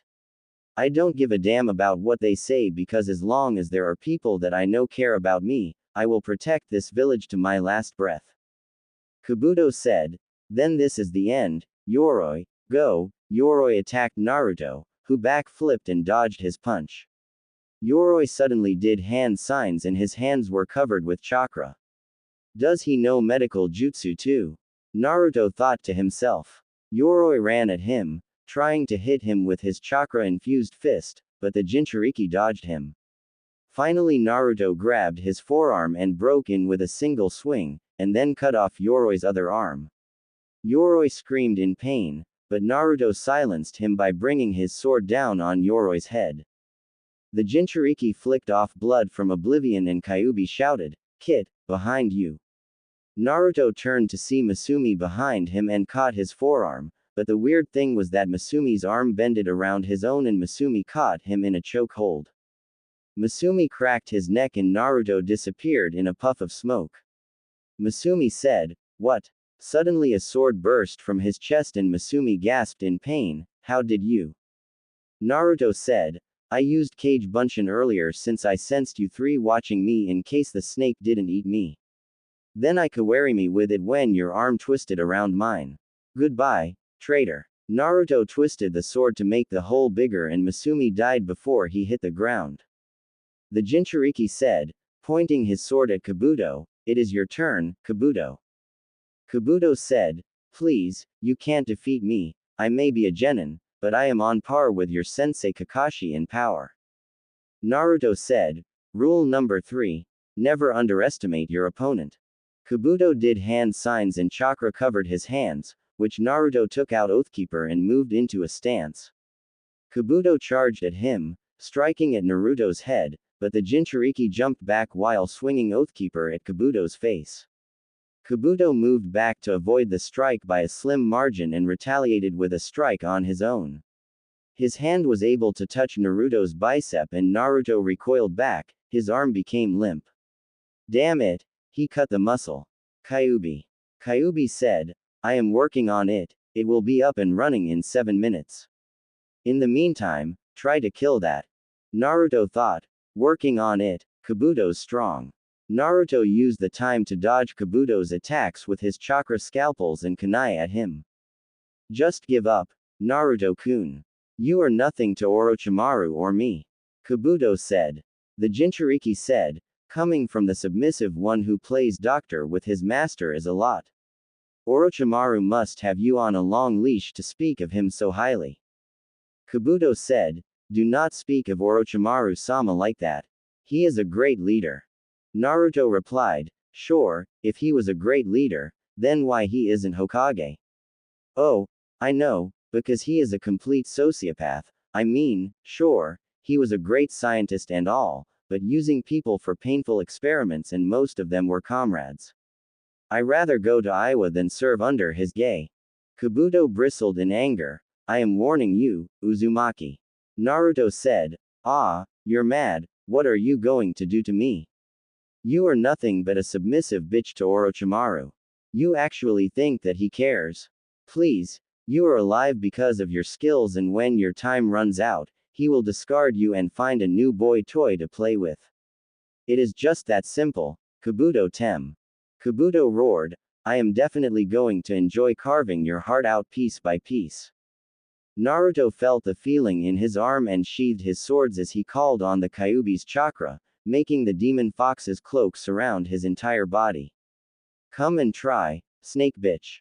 Kabuto attacked at him while Naruto just stood there and when Kabuto's hand entered the chakra, his hand began to burn. Kabuto tried to move back, but Naruto grabbed his hand. You fool, since you know that I am a Jinchuriki, you should also know that the Kyuubi's chakra is fatal to anybody but me. Now you die here, this is for all the people you helped Orochimaru kill, now let's see how you like your chakra network being tampered with. Naruto sent the Yuki pouring into Kabuto's system, making the medic scream in pain as the network was destroyed. Kabuto struggled, but he was in too much pain and his Aniu Shamatsu was not working fast enough to repair the damage. Kabuto passed out from the pain and Naruto let him go. Kyuubi said, we should kill him. Naruto replied, now if we do that, then we will never know where Orochimaru is at or what he plans to do at all. He is useless now and he will either have to tell us everything or be killed by Orochimaru. He made a Cage Bunshin to watch the unconscious Kabuto until the Anbu came to pick the Oto spy up. Then he saw the Cage Bunshin that had cornered the AIM ninja and asked, you got the scroll? Naturally. The clone said as he passed the dragon contract and the scroll. What the hell is a summoning contract doing here? Naruto asked himself. The clone said, I don't know, but don't question what life gives you, just go with the flow. The clone dispelled and Naruto instantly got its memories of the bout with the AIM nin. Then he strode off to find his teammates. Sasuke and Sakura the Uchiha and his fangirl were currently engaged with a tall woman hailed from Kusa. She first tried to impersonate as Naruto, but Sasuke saw that her henge was off because Oathkeeper and Oblivion were not on her back. Then she used killing intent to freeze them into place, but Sasuke stabbed himself to overcome his frozen state and was currently running away along with Sakura. The Kunoichi summoned a snake to give chase and eat them both alive. Sasuke thought, this girl, she is not a genin, she is a monster. We need to get away. The snake came closer and closer as it opened its maw only to eat a barrage of kunai and ice Senbon. No eating teammates, it is bad for your health. Naruto said with his arms crossed. Sakura shouted, Naruto, we have to get out of here before we get killed. Naruto ignored her cry and said, Orochimaru, can someday you choose a freaking gender and stick with it please? It is highly troublesome to call you a he, she or he she at different points. Orochimaru said, you are supposed to be dead. Naruto said, and yet I am not, your subordinates were hard to beat, especially Kabuto. He was a tricky one, I had to practically make him a vegetable to defeat him. Orochimaru said, that is impossible. Naruto said, nothing is impossible when it comes to a ninja. The snake Sannin said, I am going to kill you, Naruto Uzumaki. Naruto said, no doubt you can, but you would blow your cover and the Anbu, who happen to be near our location would find you. You have two options. 1. You can retreat seeing that we can't defeat you by ourselves, or 2. You can stay here and kill us only to have dozens of Anbu on your. Orochimaru growled and said, how about option 3? Before Naruto could react, Orochimaru shouted, Fuden, Daitapa. The blast hit Naruto away and Orochimaru appeared behind Sasuke to bite him on the neck. Soon a symbol of 3 tomes similar to the Sharingans appeared and Sasuke knelt down, screaming in pain. Orochimaru leapt away and Sakura shouted, you freak. What did you do to Sasuke-kun? The Sannin answered with an evil laugh, I gave Sasuke a farewell gift, a gift of power. With it, he will come to me and seek me out for power, power that he so craves to destroy his brother. With that, Orochimaru left by sinking slowly into the ground. Naruto burst back in to see Orochimaru's head disappear. Kyuubi said, Kit, we could have killed him when we had the chance. Naruto said, fighting Kabuto's team was hard enough and I don't have enough strength to defeat Orochimaru in my current state even with your chakra. I am sure he has a way to suppress a Jinchuriki's seal if he ever came across such a person. If that would have happened, I would have been screwed and we both would have died. I am sure that you don't want that as much as I do. Kyuubi said, you have a point, fine, Kit, I will tolerate this just this once. Naruto thought, thanks. He turned to Sakura, who was caring for a passed-out Sasuke. Sakura, come on, we can't stay here. Other teams might try to come and take our scrolls. We got to move to the tower now. Sakura nodded and Naruto made a cage bunshin to carry Sasuke as the two moved toward the tower. A few hours later Naruto entered the tower with Sakura trailing behind him and Sasuke over his left shoulder. He walked towards the center of the large room, having noticed the large unwound scroll on the wall. Naruto read the words out loud as Sakura listened. If you do not have heaven, go to gain knowledge and wisdom. If you do not possess earth, go to train in the fields and gain strength. If you open both scrolls of heaven and earth, dangerous paths turn into safe ones. This is the secret of X. It will lead you on your way. Sandaime Hokage. Sakura was confused by the riddle, what does it mean? Naruto replied, I think heaven represents your mind and earth represents the body. If you are like Shikamaru, who has heaven, then he has got to train his off. If you are like Kiba, then you have to learn to study at the library. When you have both heaven and earth, nothing can stand in your way. We better open the scrolls now. Naruto pulled out both of the scrolls contemplatively and handed one of the scrolls to her. Naruto and Sakura opened the scrolls in unison. Glancing at the contents, Naruto's eyes widened. It was a complicated set of seals. In the center was the kanji for human, or person. Sakura came to the same conclusion as Naruto and they both threw the scrolls on the ground forming an X shape. The center of the X shape started to bulge. It burst in a puff of smoke that clouded the genin's vision. The only thing they could see was a dark silhouette in the smoke, and so Naruto and Sakura tensed. Naruto was surprised as the silhouette that appeared inside the smoke was familiar. As the smoke cleared, the two relaxed. They were relieved to see that it wasn't an enemy. In fact, it was the direct opposite of their enemy. "What are you doing here, Iruka-sensei?" Sakura asked as Naruto gave off a wide smile. Iruka was about to answer when he saw the unconscious form of Sasuke. He frowned but spoke anyway. "I'm here to congratulate you on completing the second exam. You still have a few days, till the second exam ends, so you can relax in one of the unoccupied rooms until the second exam is over." Iruka disappeared as Naruto headed towards the waiting area, carrying Sasuke on his shoulder. As they got to the designated area, Naruto saw that the Sand team was there along with Team 8 and set off to a clear side with Sasuke, propping the unconscious genin against the wall a few feet away. After taking a quick inventory check, Naruto dozed off for a nap. 5 days had passed and soon the remaining teams were escorted into an arena. Anko announced, "First of all, I would like to congratulate you all for passing the exam." Then she thought, "To think that 21 passed out of all 78 participants, well, I did say that it will be cut in half, but I was expecting single digits." The Jonin stared at the genin and Naruto shifted his eyes around the room. He noticed that a Taki team made it along with the Rookie 9 and the mysterious Suna team. "It seems that the strong people have survived this round, and I see that Orochimaru is here as well. I can't do anything here without placing everyone in danger." Naruto thought to himself. Anko said, "Now, we will let Hokage-sama explain the third test." "Hokage-sama, if you please."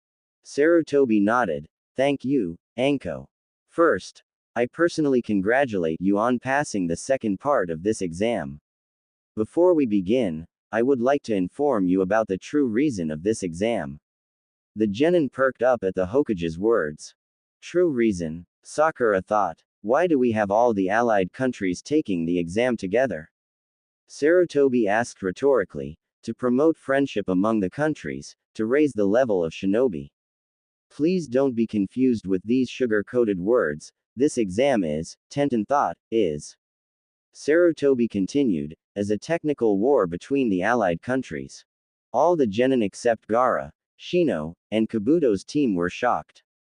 "Wait, just what does that mean?" Tenten said.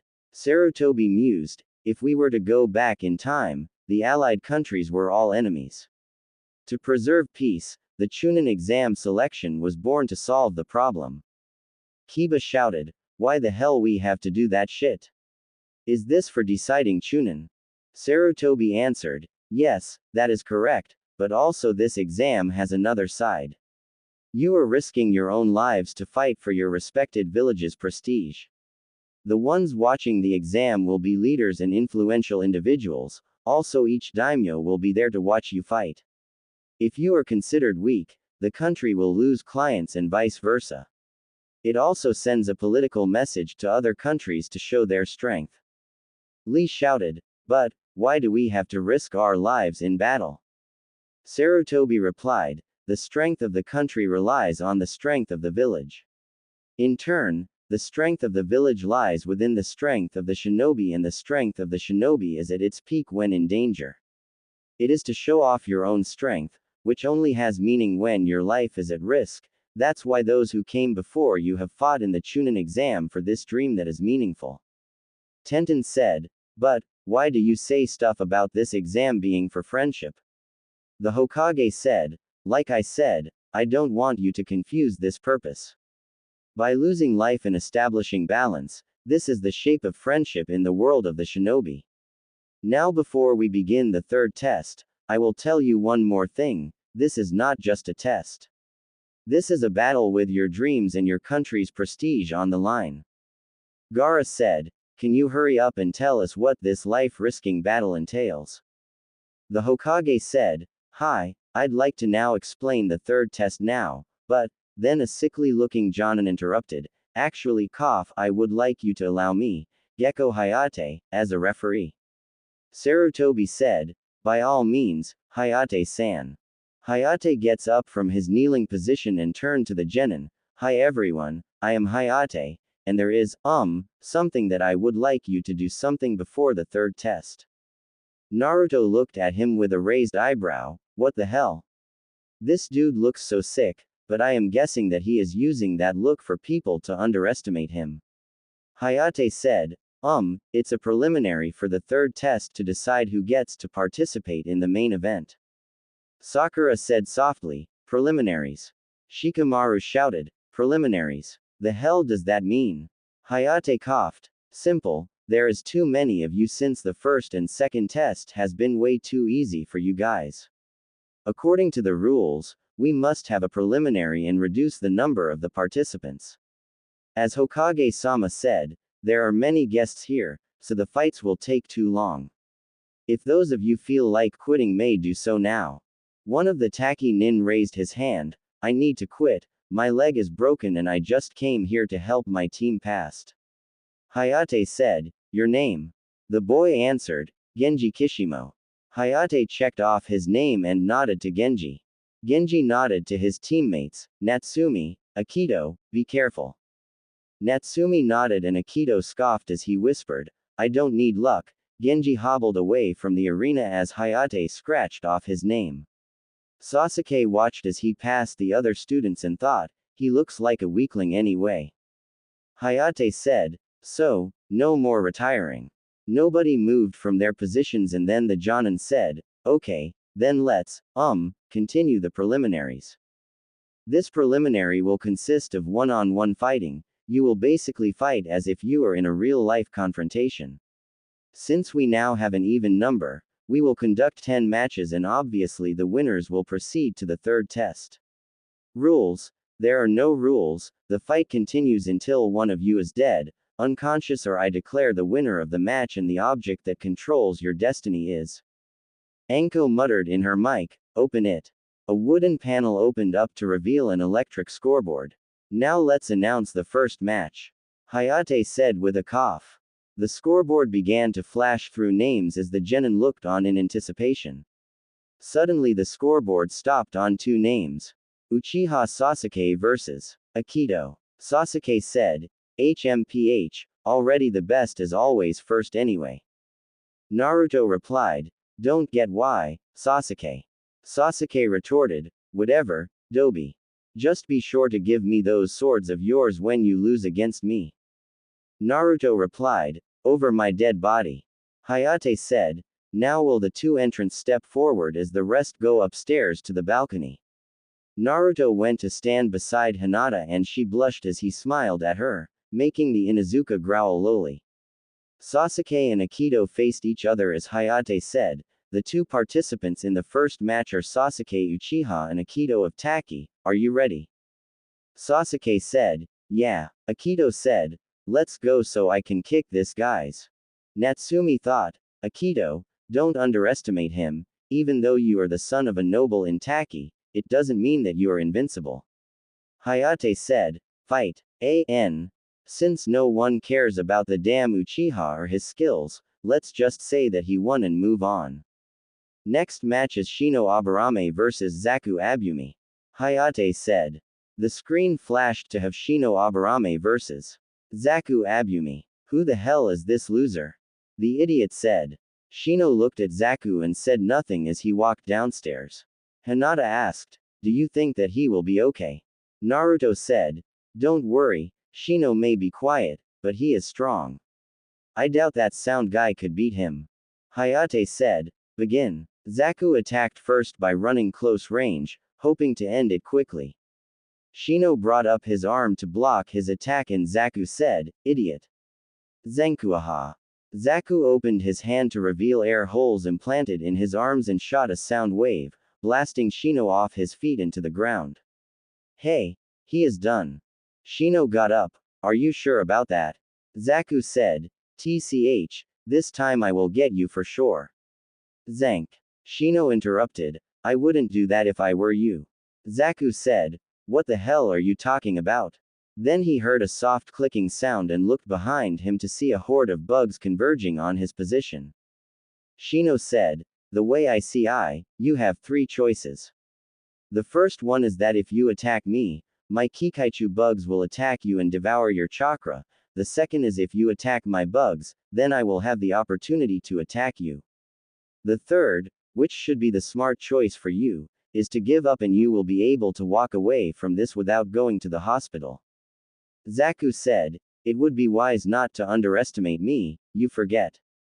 Zaku turned to his side and aimed his arms at Shino and the bugs. You forget that I have two arms. I will blast you and your stupid bugs away. Zankuaha. Zaku's arms suddenly imploded from the inside and the Oto ninja screamed in pain. But how? How my arms? Then he saw bugs crawling from his air holes. Shino said, you think I would just let you hit me like that? I sent some bugs silently onto your body when you hit me and the rest was able to get to your arms when I stalled for time. Zaku said, you bastard.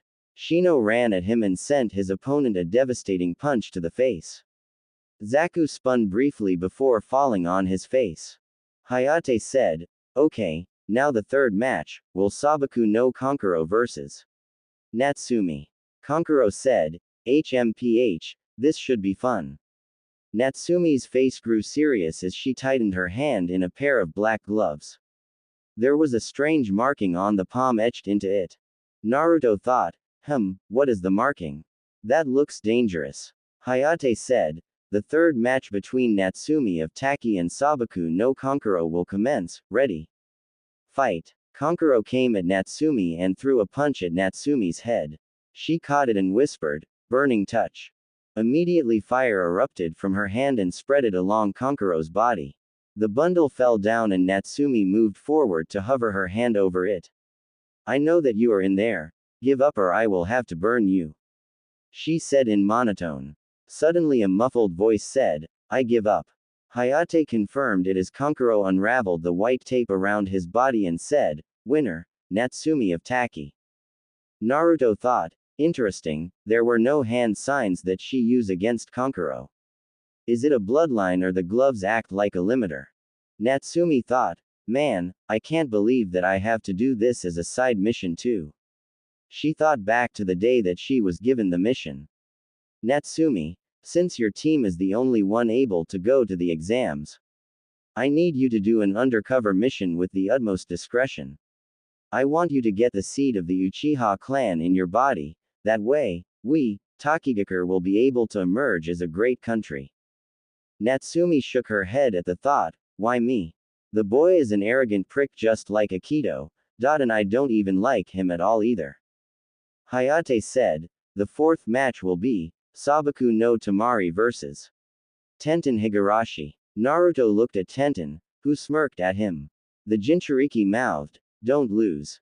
Tenten smiled and mouthed back, I won't. She walked down the stairs to face Tamari, who was wearing a confident smirk on her face. Are the contestants ready? Both of the real kunoichis nodded in confirmation and Hayate chopped down his hand, begin. Tenten and Tamari both jumped back to get some distance between each other. The weapons mistress threw kunai at the wind mistress, but Tamari gathered wind-natured chakra to block the kunai away from her. Tenten said, what? But that attack was right on. Naruto thought, Tamari is a wind mistress, this is bad for you, Tenten, if you don't find some way to get around that, you will lose this match. Tamari unclasped her fan and opened it up to reveal a purple moon on the fan. This is the first moon, girl. When you see all three, the match will be over. Tenten gritted her teeth as she racked her brain, how is she doing that? She is not using any hand signs or nothing, but yet my attacks can get through. Tenten ran at Tamari and threw kunai at all directions as she thought, this should work. But again the attack failed and Tamari swung her fan to blow back Tenten and her weapons. You are on the second moon, sister. This is your last chance. Tamari said with a smirk. Tenten unclasped the two scrolls on her hips and Lee said quietly, Tenten, you are not thinking of using that technique, aren't you? Tenten thought, I have no choice, this move should be able to pierce that wind defense of hers. I can't lose here. There is someone that I want to fight here. Tenten placed the two scrolls apart from each other and bit her thumb, drawing blood. "So Shoryu," she shouted. The two scrolls burst and twirled around Tenten. She flew up and levitated in the middle. She grabbed one of the scrolls in air and began to flip in around her until the scroll unfurled around her. Then she swiped her blood on the markings, making various weapons popped out in existence. Then Tenten threw the weapons one by one at Temari, who swung her fan to make the weapons blow off course and stab or fall on the ground around her. Tenten smirked and brought her hands back to her body, and to everyone's surprise, the weapons came back to her. Kakashi said, "Very clever, she used wires to attack to the weapons, clever girl that guy got." Temari said, "It's over, the third moon has revealed itself. You lose, Tenten Higurashi." Temari swung her fan while shouting, "Ninpu, Kamedachi no Jutsu." The weapons were blown back once again and Tenten was trapped in a wind cyclone, where she was slashed up by invisible blades of wind. Tenten fell to the ground, but Temari caught her in her arms before she fell to the ground. Lee jumped down to get her and Temari gave her to him. Lee gave Temari a soft smile as if he was saying thank you. Winner: Sabaku no Temari. Next match is Haruno Sakura and Yamanaka Ino. Naruto frowned as the match started because it was a shouting match first, then a little brawling and finally a pitiful double knockout strike to the head. Naruto shook his head in disappointment as Kakashi and Ino's sensei Asuma Sarutobi took both of them to the balcony. Hayate said, "We will take a break now." Boys' bathroom. Naruto did his business and began to wash his hands under the sink. Then he turned off the water faucet and as he moved toward the door, he saw Kiba looking at him. "What?" Naruto said. "Stay away from Hinata-chan, dead last. She is mine," Kiba said. Naruto said, "Excuse me. You talking to me? I am the only one here, so you must be talking to me." Kiba glared at him. "Hinata is my girl and I will not tolerate you coming on to her, so you better leave her alone." Naruto said, "First off, Kiba, Hinata Haim is not property that you can come and say that you claim. She is not one of your pets, she is a human being, one with choice and free will. If she wants to choose you, then that is it, but I don't see you going on with her either.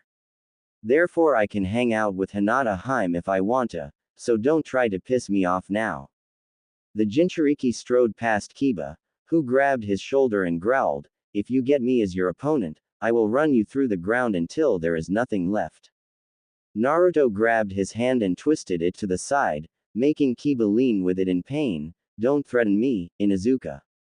I don't want to cause trouble here, but you are making it very harder not to, so back off." Naruto stalked off with Kiba nursing his wrist while he glared at Naruto. As Naruto came out, Sasuke came over and said, "You might as well as give me your swords now and save face." The Jinchuriki said, "Sasuke, I have no time to deal with you now let me pass because there will be a cold day in hell before I give you these swords." Naruto walked past him and Sasuke made a grab from Oblivion's hilt. Suddenly dark lightning struck at the Uchiha's hand, making Sasuke grimace in pain as he cradled his smoking hand. "I told you, the swords will not choose any person filled with greed or your hand will burn off," Naruto said coldly as he walked back to the arena. Kakashi looked at Naruto, who had an agitated look on his face, and Sasuke, who was glaring at Naruto and nursing his burned hand. Sakura asked, "Sasuke-kun, what happened to you?" She noticed her crush glaring at Naruto and started to yell, "Naruto Baka, what did you do to Sasuke-kun? Apologize right." Naruto's head turned slowly to meet Sakura's jade eyes and her eyes became fearful as his blue-slitted eyes looked at her. "Sakura, shut up and leave me alone. I am not in the damn mood for your shrieking or your goddamn concern about Uchiha Tem. Instead of you worrying about yourself and how pathetic your match was, you are concerned about Uchiha. You are weak and we all know it. Hell, even Hinata can kick your damn fangirl, so when you grow some balls and become a real kunoichi, then you worry about others and talk to me. Otherwise, make me apologize to Sasuke Tem, rant and shove up your. Sakura was speechless and fearful of the coldness in Naruto's eyes. Everyone except Team 9, Natsumi and Team Suna, especially Hinata, was surprised at Naruto's harsh reprimand. The rookies knew that Naruto liked Sakura and was always pestering her for a date. Hinata's heart leapt in bounds seeing that Naruto's heart was free and now she had a greater chance of winning his heart. Hayate strode in and said, "Now the sixth match." The scoreboard flashed through the remaining names and landed on two names: Naruto Uzumaki vs. Kiba Inuzuka. Kiba smirked at it and said, "Akamaru, we got this one in the bag." Akamaru gave him a bark to reassure Kiba, but Akamaru inwardly knew that Kiba was going to get his kicked badly. Naruto said nothing as he jumped down to the arena while Kiba ran toward the stairs.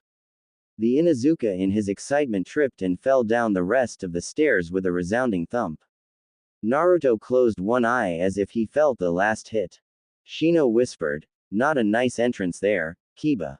Kurenai sighed, "This match is over. Naruto can't win against Kiba's speed." Hinata was torn on who to cheer for, her teammate or her crush. Naruto Uzumaki and Kiba Inuzuka, are the contestants ready? The swordsman Jonin asked. Both of the boys and dog nodded in agreement and then Hayate shouted, "Begin." The two stood there for a moment and Kiba said, "You are not getting Hinata." Naruto said, "Kiba, I told you before, it is Hinata's choice to decide. I am not going to fight you over this because you are jealous." Kiba said, "I don't care, Hinata is my woman." The Jinchuriki replied, "Last time I checked, there is not an engagement ring on her finger and there is no brand on her that says, 'Property of Kiba Inuzuka.' When that happens, then come and talk to me." Kiba said, "It doesn't matter, once I beat you. Hinata-chan will see what a loser you are and then she will go out with me." Yep. Definitely Naruto was Hinata's thought. Naruto said, "If you are going to fight me over this, then fighting you is pointless, Kiba." Kiba said, taunting him, "Bullshit, you are just scared that I will beat you, but fine, be a coward. It will be fun making her my bitch." Kurenai thought, "Okay, that is it, Kiba. Forget what I thought earlier. Naruto, you better kick his now, I don't care if he is my student. Once that happens, I think I will be having a long talk with Sume-sama and Hana-san." Naruto stiffened and said, "I know you didn't just say what the hell I think you said. You want to run that by me again?" Kiba grinned stupidly and repeated, "I said I will enjoy making Hinata mine." Naruto said, "That is what I thought you said." He made a sealess cage bunshin and gave him Oathkeeper and Oblivion. "Give those to Kurenai-sensei please." The clone nodded and jumped up, giving them to the Kunoichi. To Sasuke's anger and surprise, the swords didn't react to her at all. Naruto moved into the raging torrent stance with his left and right fist in a boxing style and his legs spreaded out. "You just made a big mistake, Kiba, a very big mistake." Naruto stared at Akamaru and pointed, "Go." Akamaru was scared out of his wits and looked at Kiba as if he said, "The hell I am staying with you, you idiot. I am not getting killed for your stupidity." Kiba said, "Akamaru, what did you do to him?" Naruto said, "I had to put killing intent on him, so he would get out of the way. I am not going to hurt an innocent dog because his owner is stupid." Kiba growled, "It doesn't matter, I don't need him to beat your." The Inuzuka crouched as he flipped through hand signs, Ninpu, Shikyaku no Jutsu. Chakra covered Kiba's body and made him more feral than normal. Then the Inuzuka charged at him and tried to elbow him, but Naruto caught the blow in his hand and backhanded Kiba in the face. Next, Naruto gave him a palm heel strike to the chin, then kick him in the stomach, making Kiba stumble backwards. The Jinchuriki gave him a right cross, then a left hook, a roundhouse kick and grabbed his hood. Kiba was wildly thrashing, trying to get out of Naruto's hold as the ice user used his elbows to hit him in the head hard. Naruto then took his arms of the Inuzuka and pulled them upwards, making Kiba cry out in pain and the Jinchuriki kicked him squarely in the chest, ripping the jacket by its sleeves. Naruto grabbed him again to try and throw him, but Kiba pushed him off and Naruto got back into his stance.